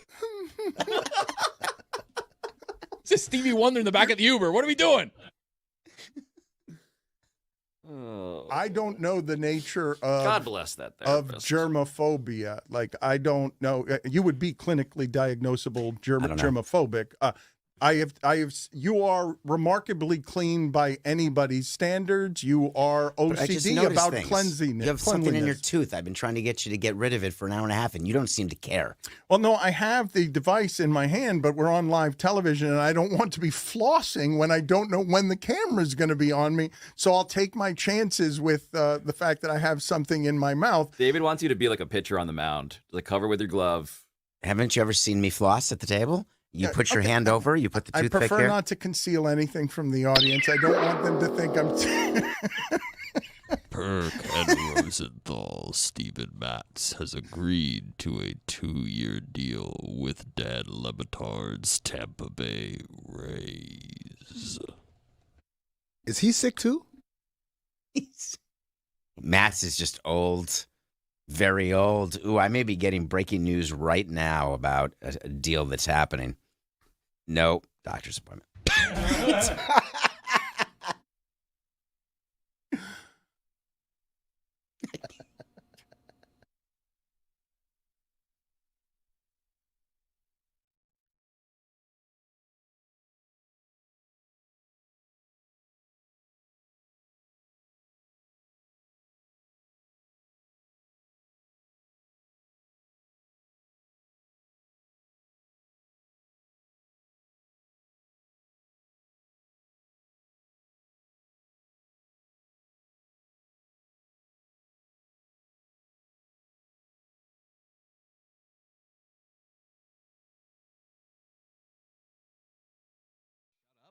I know. Believe me, that was new to me too. Because normally you're talking like a 1970s, rock DJ. Or is it possible that life had slowed down so much for your wife that by It comparison, seemed like you were were talking normally, but to her you were talking at an incredibly fast rate of speed? That's possible. That's a possibility. Oh my God! Did the waiter walk up and you're like, I ate edibles because you're just terrified? No. Believe me, It's legal here. I'm on vacation. Believe me, I'm sure he sensed it. Working in that state and seeing somebody in that state, I'm sure he sensed something. How much was the bill that night? Oh gosh, I think we ordered a nice bottle of wine, which always jacks it up. So I think it was like a $400 bill. I mean, you were hammered. Yeah. Oh, yeah. 4 cookies and a bottle of wine. Oh, my God. Probably like Jesus 7 Christ. Miller Lights. Right. Exactly. And that was at the restaurant. But seriously, no, it was a nice time. I love Colorado. I really do. It's the best. Yeah. Yeah. Just the whole the scenery, the vibe of it. Mm-hmm. We went to the Red Rocks Amphitheater just to walk around because it's such a stunning venue. It's a tourist attraction in and of itself. So. Red Rocks is my favorite venue of all time. It's of all the places I've seen the Dead, that and Shoreline Amphitheater. Supposedly, it's one of the great venues. All the musicians rave about it, like the acoustics and the background and the seating arrangement. It's just beautiful. I would love to see somebody perform there. I never have. Mike loves music. Have you ever been to Red Rocks? I have not. I would highly suggest that you get out there at least once in your life. Yeah, I'm getting It's to worth it. Yeah. Just waiting for the right show. Everyone wants a service dog with Steve-O. We are joined by a very famous persona from America and also Steve-O, because Wendy from Peru is an internet sensation. Go ahead and tell the story, Steve-O, before we get in here. And always thank you for making time for us. But tell us why it is that your dog is more famous than you are, because I didn't think it was allowed that you can just find a dog on the streets of Peru, fall in love with it, and then just bring it over to America. I thought, didn't Johnny Depp or somebody get in trouble for trying to bring an animal into the country without the proper permission? Like, well, that was the other way around. He already had the dog and was trying to smuggle it into Australia. I was in Peru for a mountain climbing expedition, and I found Wendy here on the streets. And fortunately, the mountain climbing expedition was like a TV show, and the production jumped through all the hoops for me. So I really didn't have to do anything. And I was able to bring Wendy home. And the video I made about finding her, it garnered over 100 million views on Facebook, making it the most viewed video I've ever put on the internet. And it's kind of devastating for an attention whore like me. I've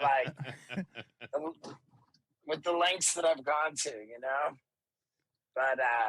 But there it is, man. So Wendy and I, we are on a rock tour as we speak, barreling towards Syracuse for a show tonight. And we've got shows every single night in the Northeast U.S.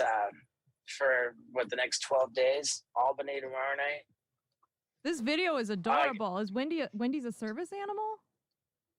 She is. You bet she is. Yeah, because I have terrible issues. You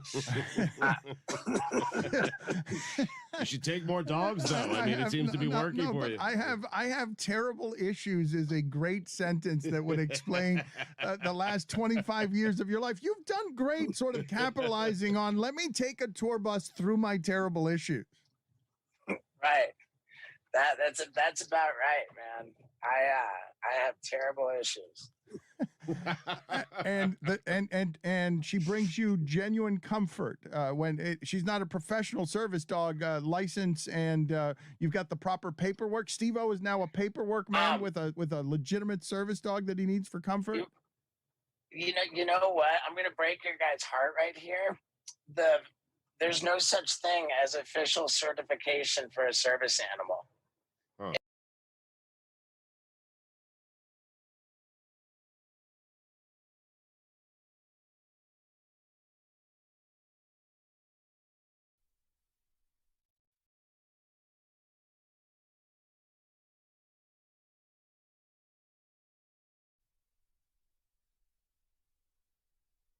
Coming up today on the Alley Oop is LaMelo Ball, the most unserious player in the NBA.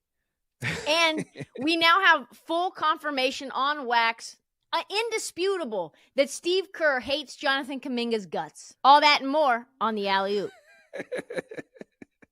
Lock in. Lock in.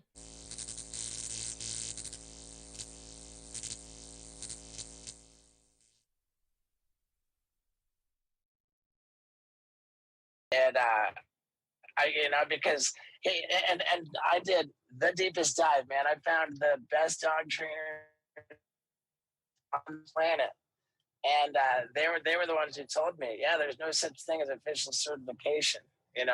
We can sure train her, but that's never. I got a note from my doctor.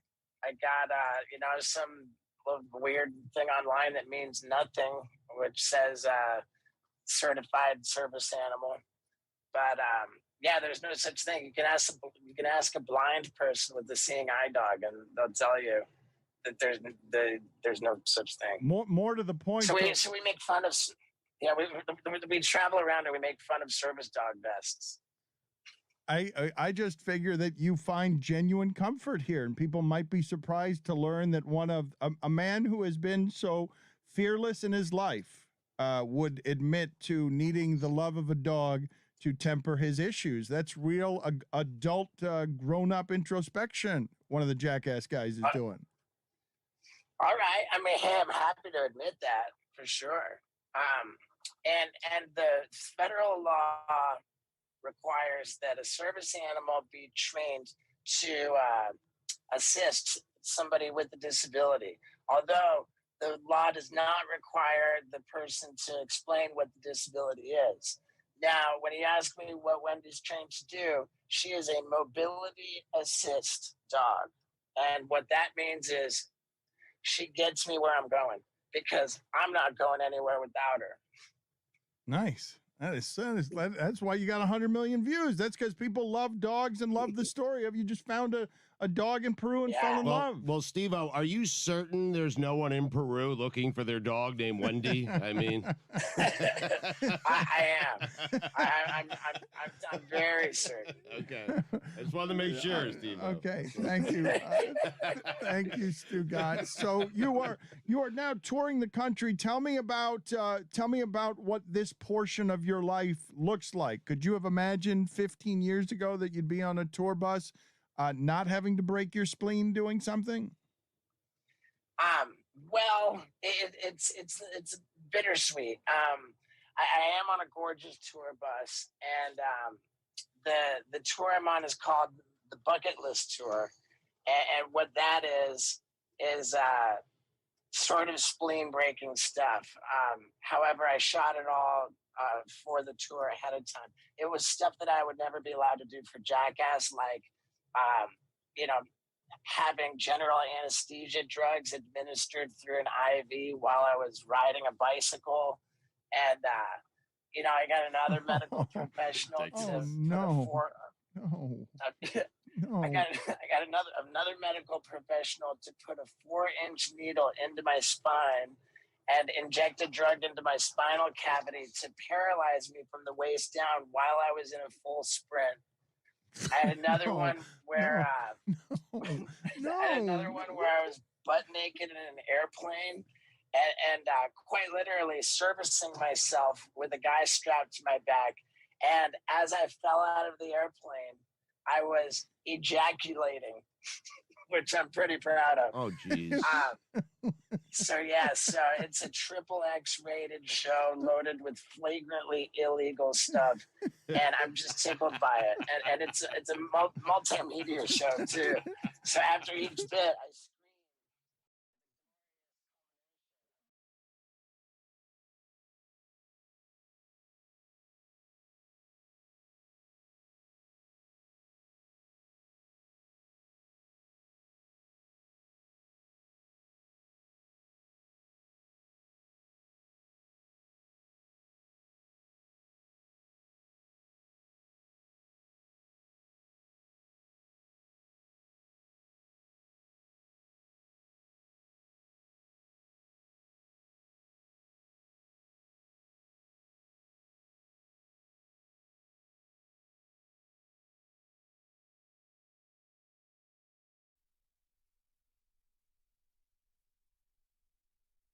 A lot of really hot tickets for the world's biggest soccer tournament. I got my eyes on that June 26 Pride Night match between Egypt and Iran. I'm sure that pre-designation is going to go over really well.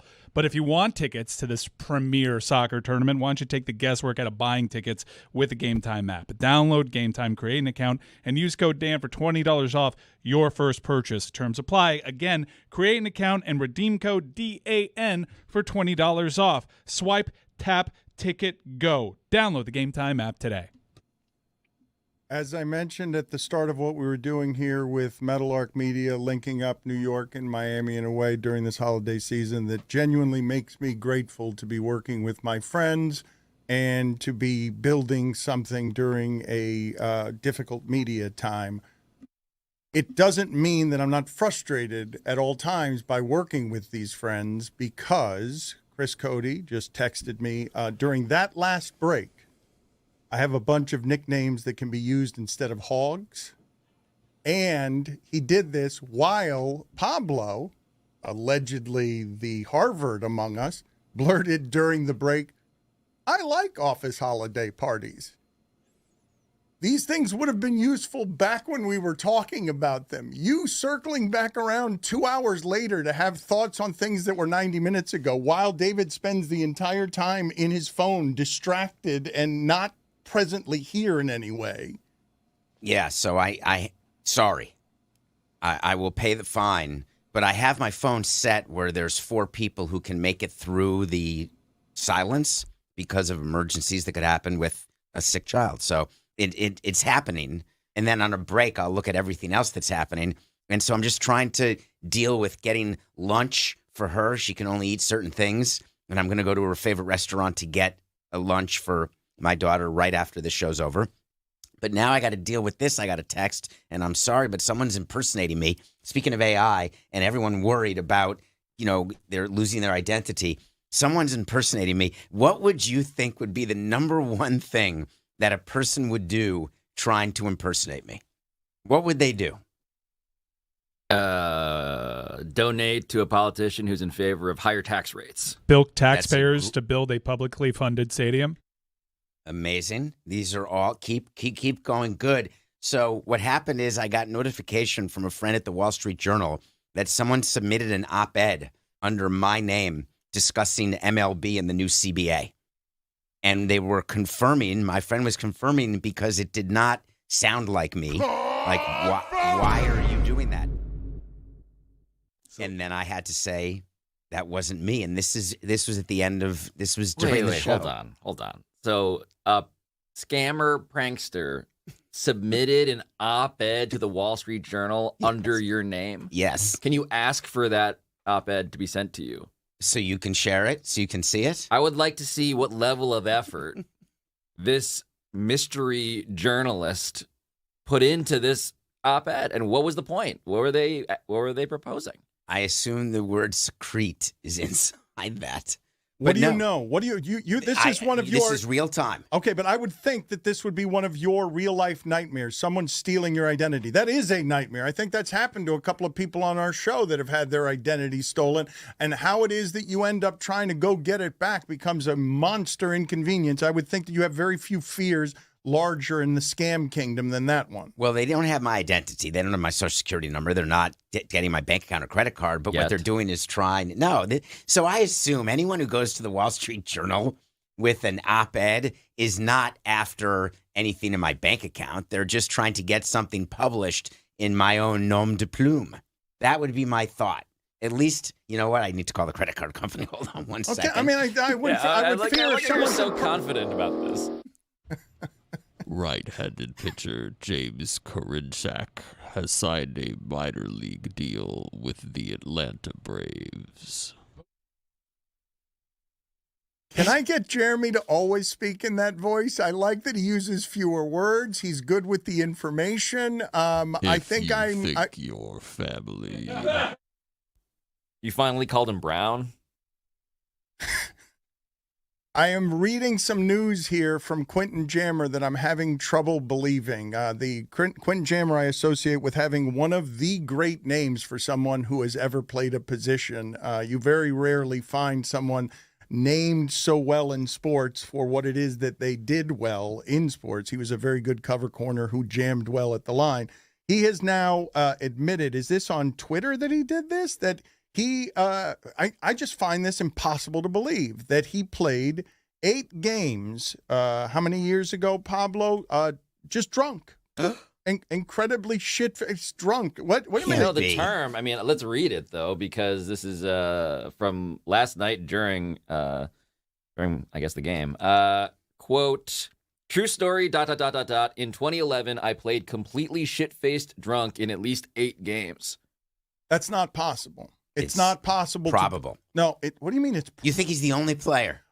Yes. I don't believe it's possible to so play that hard to play cornerback. Shit-faced drunk. I think cornerback is the second hardest thing to do across sports. I think hitting a baseball is the hardest thing to do, and I think trying to cover a wide receiver when the wide receiver knows where he's going is bigger than you, and the quarterback knows where he's going. I believe that's the second hardest thing to do in sports, and I don't believe it can be done well, shit-faced drunk or drunk of any kind. We would just tell the players to aim for the middle ball. And so I assume that's what the cornerbacks do. They just aim for the middle player, the middle wide receiver. It's very common, Dan. That's not It common. is common. And players drink all the time. They drink before games. They drink during games. They drink after games. Did some players do it as a performance enhancer? So there are some people who need the hair of the dog for afternoon games. David, this is what I would say is not common, okay? I have heard of it in basketball. I have heard of it in baseball. I have never heard of it in football, and I wouldn't believe that it's possible at that position. If you're saying shit-faced drunk, this is a person who does not have their proper motor skills. This is not, if you tell me someone's been drinking a little bit, fine. You tell me someone's still a little bit drunk from the night before, fine. But if you're playing a 1 o'clock game, if you're playing a 4 o'clock game, I understand he's playing on the West Coast. He played most of his game, but shit-faced drunk, he's not defining shit-faced drunk the way I'm defining shit-faced drunk, if that's in any realm of possible. He wasn't stumbling, I assume. We can go look at videotape, and people will now. I doubt everyone will examine his games. Pablo could look at each one. I doubt that he was. They did lose 8 games. There's no way that's true. true. They specifically lost 8 games, and he was shit-faced drunk by his own admission. He had no picks that year either. Also, PFF, this is according to Ian Hartitz, PFF had him dead last in passer rating allowed at 131.8 when targeted in 2011. And he only he stinks. He only had a couple seasons with 0 picks, and that was one of them.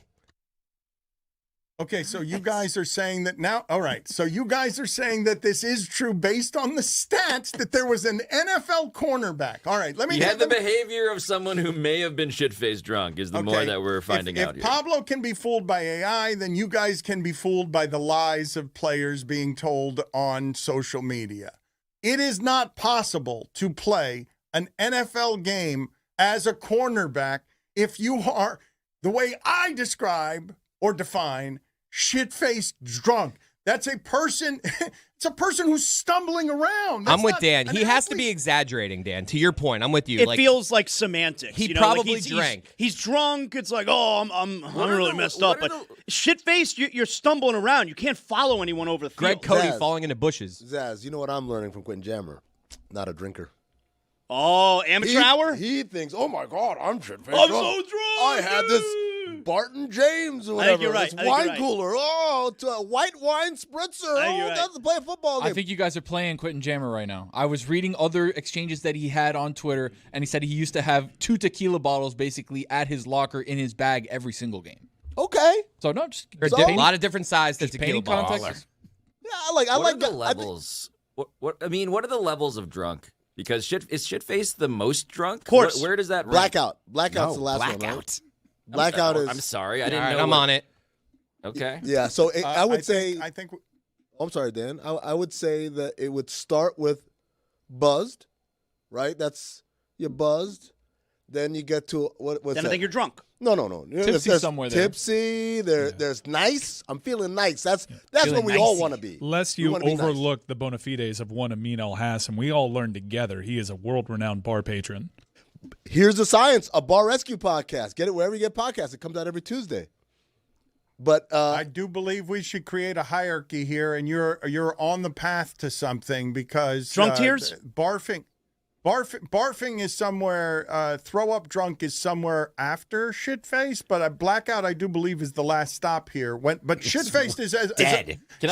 Overdose? Dan, Nicolas Cage in Leaving Las Vegas. Right. Yes. So this reminds me, actually. So Dan Jenkins, who you may recall is one of the great college football sports writers of all time, he actually did a 10 stages of drunkenness that I just discovered as I'm frantically Googling what are the levels of drunkenness.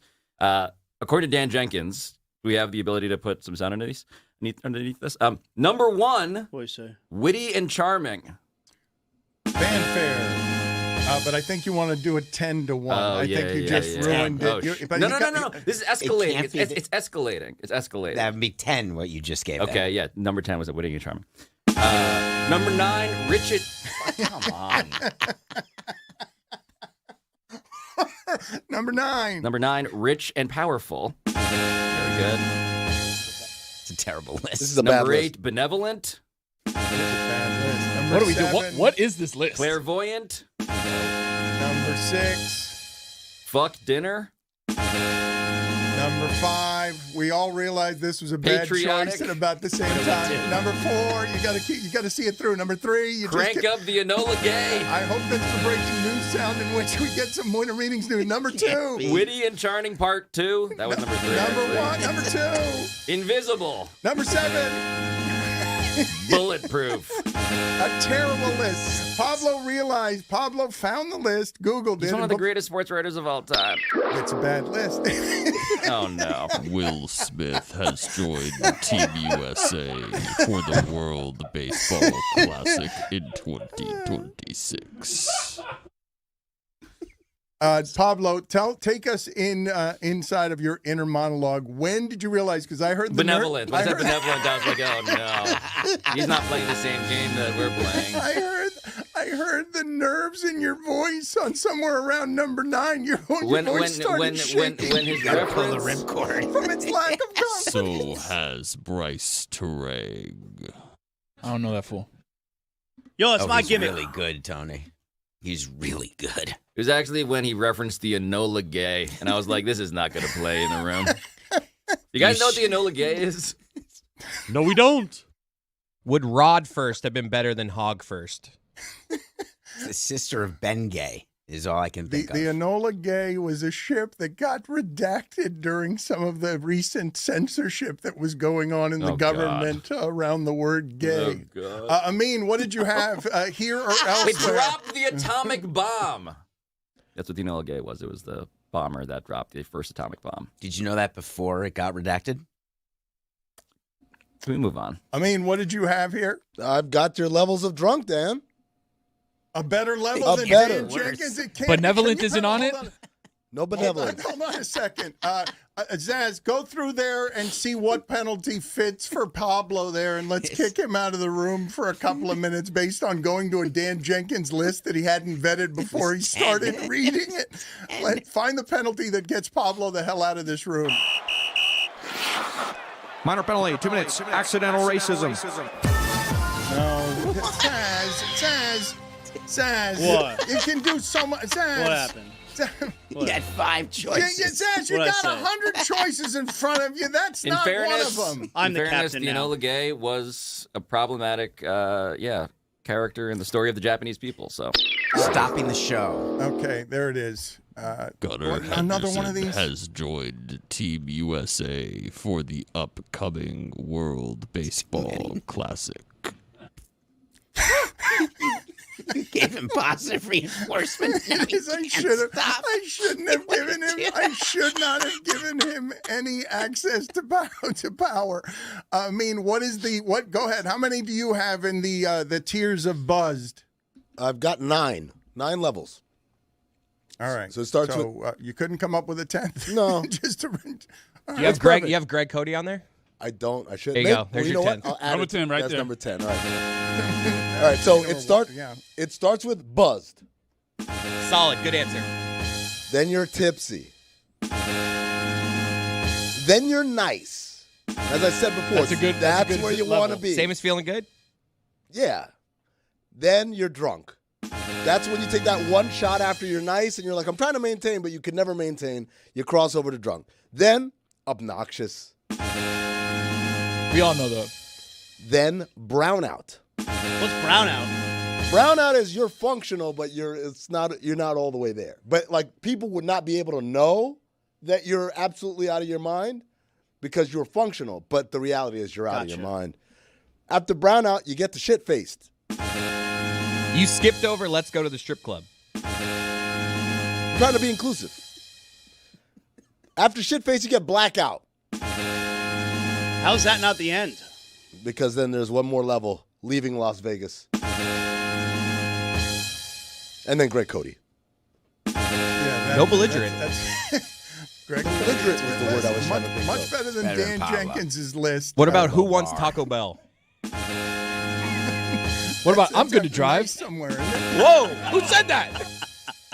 That was before Buzzed. I wanted to get to a couple of the transactions, not just in baseball, because I wanted to ask you what Kyle Schwarber is going to get, David. But before we do that, I wanted to get from Amin, what do you think is going to happen with Ja and Giannis? Something is going to happen. Do you expect both of those players to be with their teams, yes or no, by the time the trade deadline happens?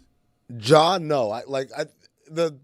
Everything has been set up, as I said, from before the season started. You can't have a coach run a system that your star player hates unless you just don't care about your star player. So as soon as all of these frictions came out early in the year, I said, by logic, they absolutely just don't care about Ja anymore. Because Is he hurt?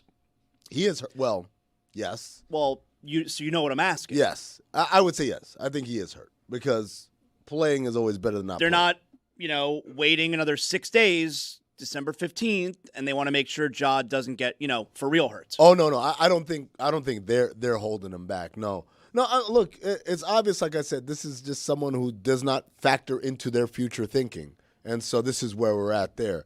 When it comes to Giannis, it's a more interesting question because, again, they maintain that nothing has changed, and then also part of this is what kind of offers are coming across the table.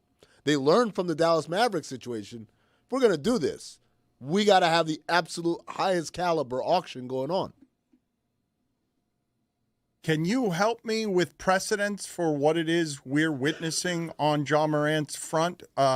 I don't have a lot of examples off the top of my head of somebody who a couple of years ago is being talked about as possible face of the league. They're obviously ascending. Memphis might be a challenger to Golden State, and then a couple of years later there aren't drug problems, there are maturity problems, and that player can now be had for pennies on the dollar. What are the comps there? Give me all the precedent that you guys have on this is going to be the face of the league. We're going to put it up there with Anthony Edwards. Oh, never mind. Oh, he was before Anthony Edwards. Anthony Edwards is the guy who came in and filled the vacuum because Ja Morant could not stop getting in trouble that very few people had sympathy for. It's stunning to be the guy who, I don't want to dismiss his fans who I assume still exist somewhere, but, it's just remarkable how widely unpopular Ja Morant has become entirely because he's been doing stuff that it ranks as just dumbass stupid. Isn't that how you become wildly unpopular? By brandishing guns on live Instagram, by disrespecting your coach, your organization, by not being a winner, by being physically hurt half the time. He and Zion Williamson, to me, are now on the same page. They are just two busts. But no matter the part that I guess I'm asking you, Amin, is to help me, young player with such obvious physical gifts and explosion that all of us are saying, I can't wait to see what this becomes. Is it going to be what takes over the league? A couple of years later, can't play. Grant Hill. But can't, okay. Ben Simmons. Grant Hill. Yeah, that's another good one. Brandon Roy was another good one. I mean, a lot of times these examples aren't, he what a dumbass. It's usually he got hurt again and again and again. And so there are a lot of names like that. Penny Hardaway is another one.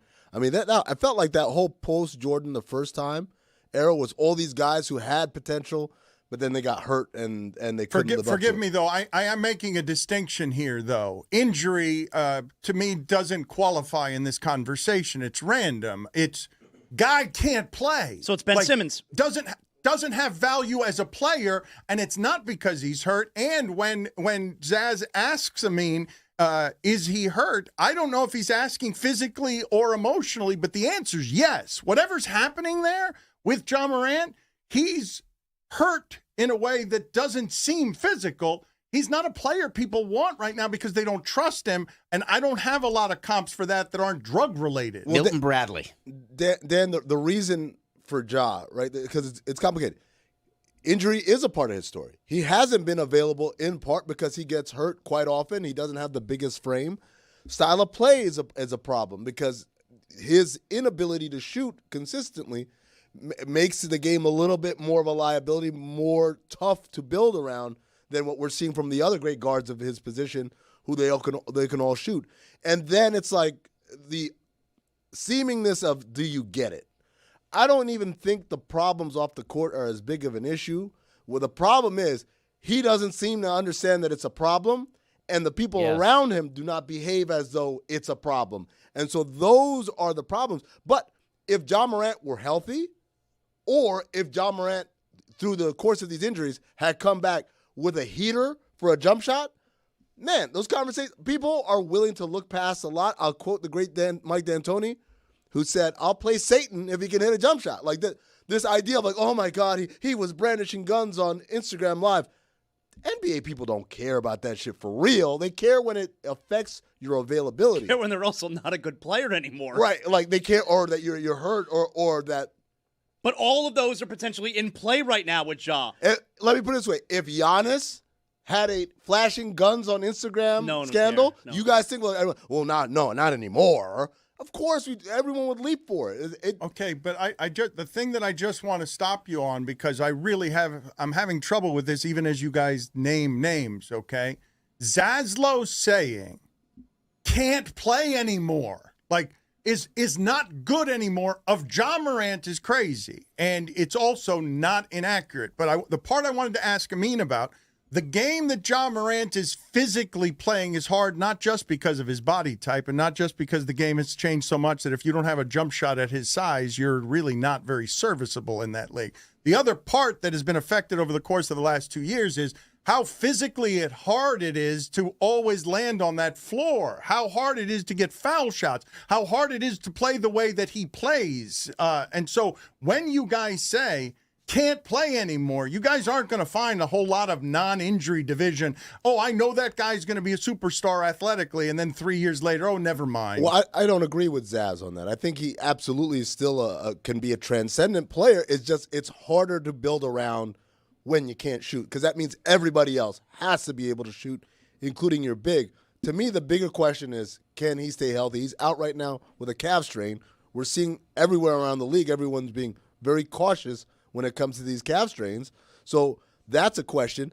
The way he's played earlier this year, obviously it's in quasi-protest of the way his coach wants to play the game, of what's being asked of him. And again, that goes back to I don't think he gets it, or maybe he does, because as we've said many a time on the show, in the NBA, the way you get traded, you don't hold out.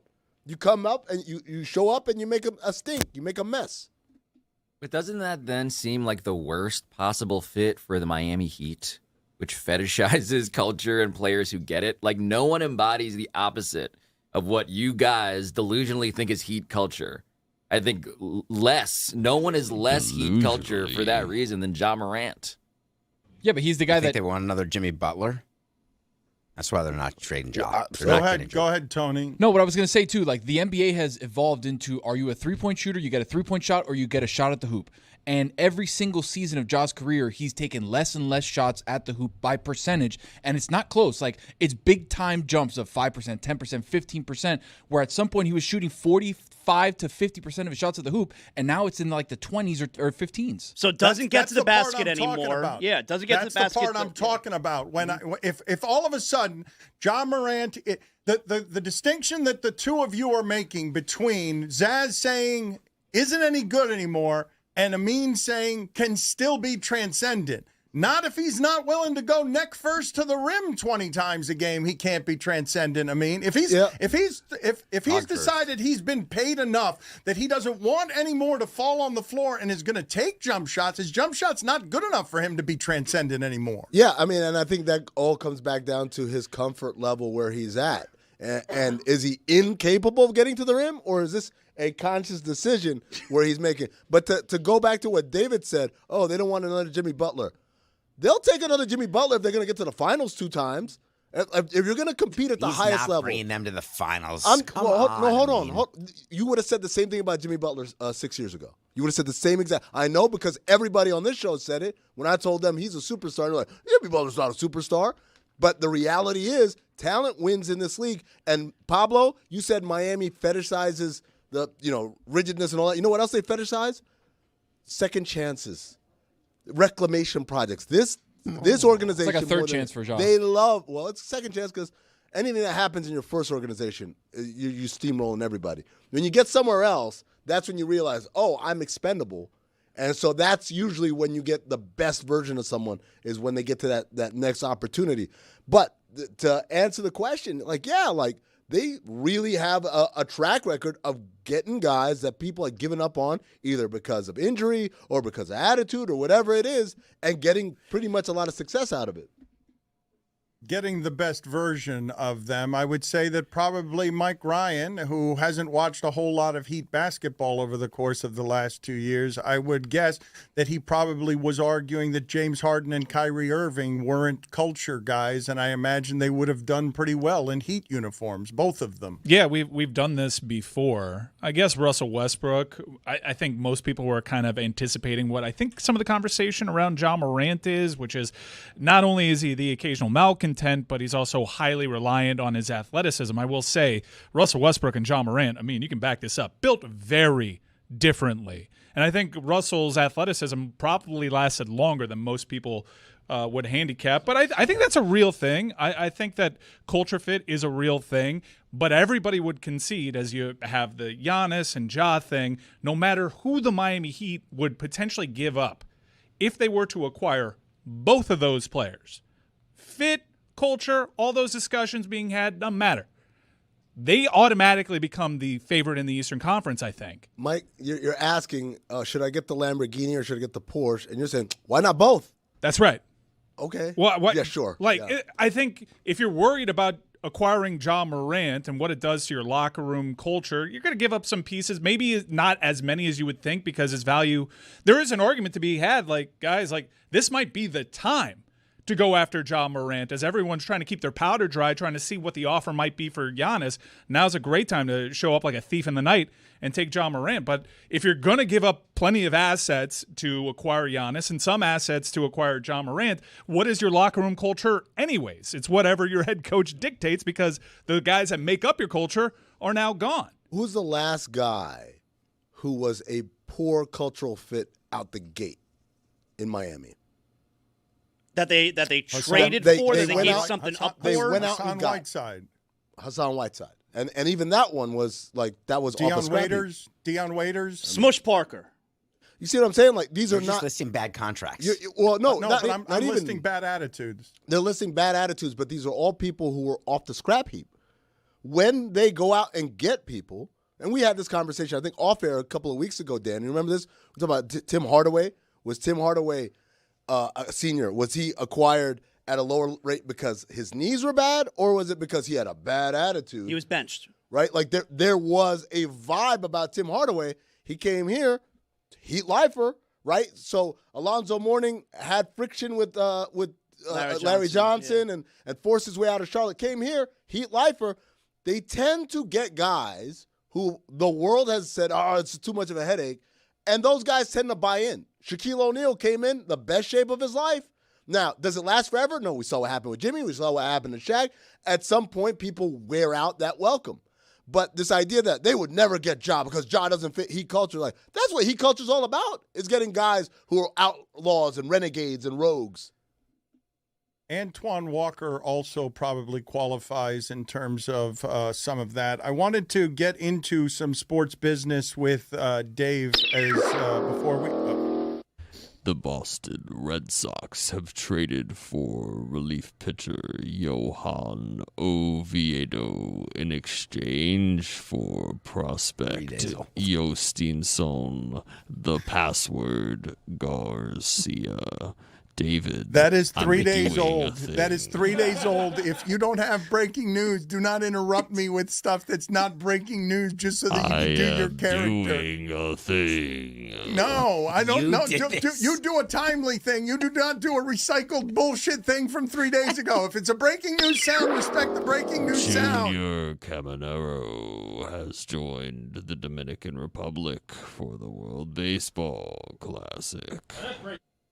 Don't try and trick me by giving me a beloved Tampa Bay Ray with your news item. Get in here with liked better it, news though, than that. didn't you, Dan? I did like it, yes. As soon as I heard his name, I was very excited. He's exceptional. I love watching him play baseball. The thing that I wanted to get to with David is tell me where college football specifically is going when Georgia is seeking $390,000 in damages from a defensive end who went to Missouri instead, named Damon Wilson, and the Michigan State program is getting $401 million, $290 million of it for their athletic department. Where is all this headed when we're making up all the rules on this as we go along? Well, those are two different things, and we're not making up the rules. There are new rules that are in play.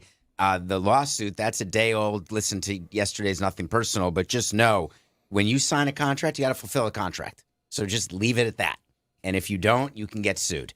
When a player agrees to take money because they're now professionals, which is what Mike wanted, what all of you wanted was for these kids to get paid. Well, guess what? Now you have to be a big boy. When you get paid, you have to do your job. And you can't transfer to Missouri, which this kid did. And now Georgia's saying, give me my money back. There's a damages claim in the contract. Pay it. Reasonable. It's going to be an interesting lawsuit because these players need to pay attention.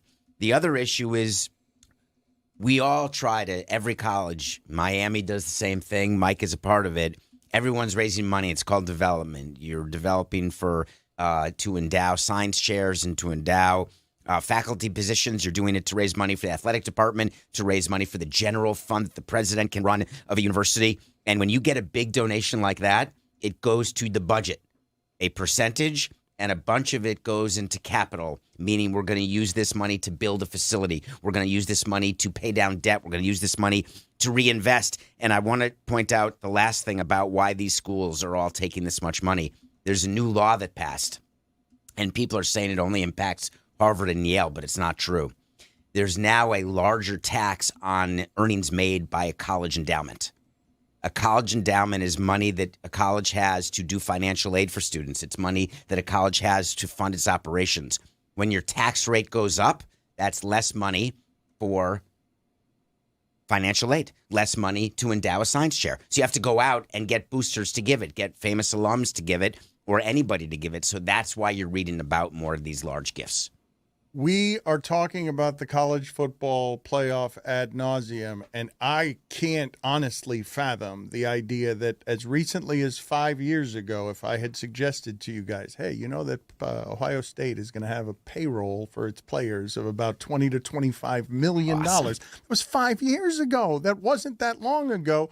Once the money starts pouring in from boosters who want to do what Phil Knight did at Oregon, where just rich people want to have athletic department toys, I told you yesterday, Missouri and Vanderbilt and Indiana and Texas Tech just had the best seasons in program history. Vanderbilt's been playing since 1890, because you can get in the game like that if you have somebody who has money. But the thing that I am worried about is that in that search for more money that David is describing, at a certain point, you run out of wealthy alumni who are there to give gifts, who are there to donate. And Never. Then you have their kids get into the school. No, but David, the whole point is that there are competitive advantages that some schools have that others will not. It's not an even playing field in which everybody has access to the same class of booster alumnus.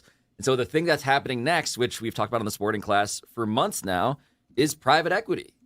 And what happens then when they are now operating every program like an actual straight up business in which you can invest?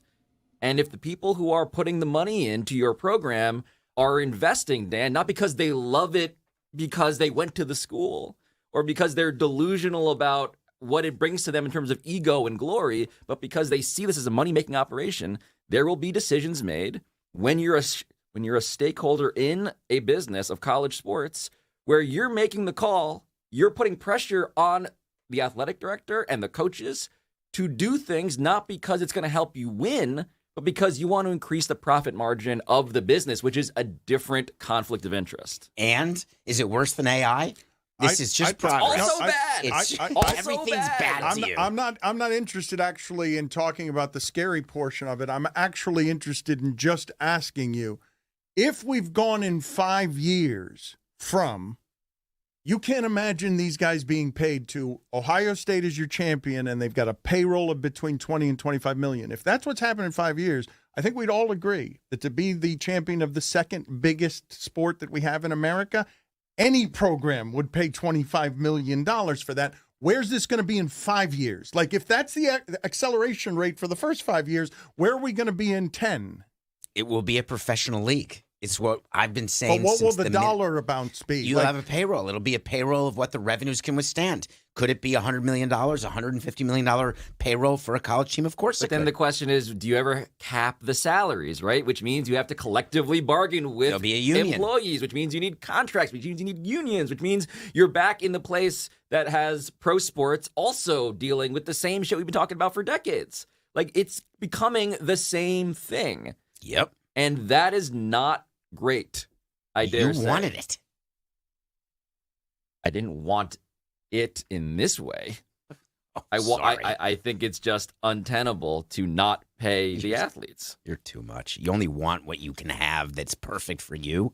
It's ridiculous. That's Pablo. right. He didn't realize that AI was a Right. threat until he was fooled by a cat cake. We're going to kick it back over to Miami here for the final hour. I want to thank you guys again for your love and for your friendship. And I will tell the audience as well, if you're interested in being charitable during this holiday season, if you want to make Christmas for some kids who would not necessarily have toys otherwise, Le Batard AF is doing a toy drive, and we're doing it until December 15th. And it's just really easy to go to lebatardaf.com, and the Amazon wish list is there for you, and you will be going directly through a charity that we have vetted. You will be getting directly to kids. Your money will go to making kids happier this Christmas. So please help us with that as we go up to December 15th. Thank you, Pablo. Thank you, David. I love you both. Miami will take it from here.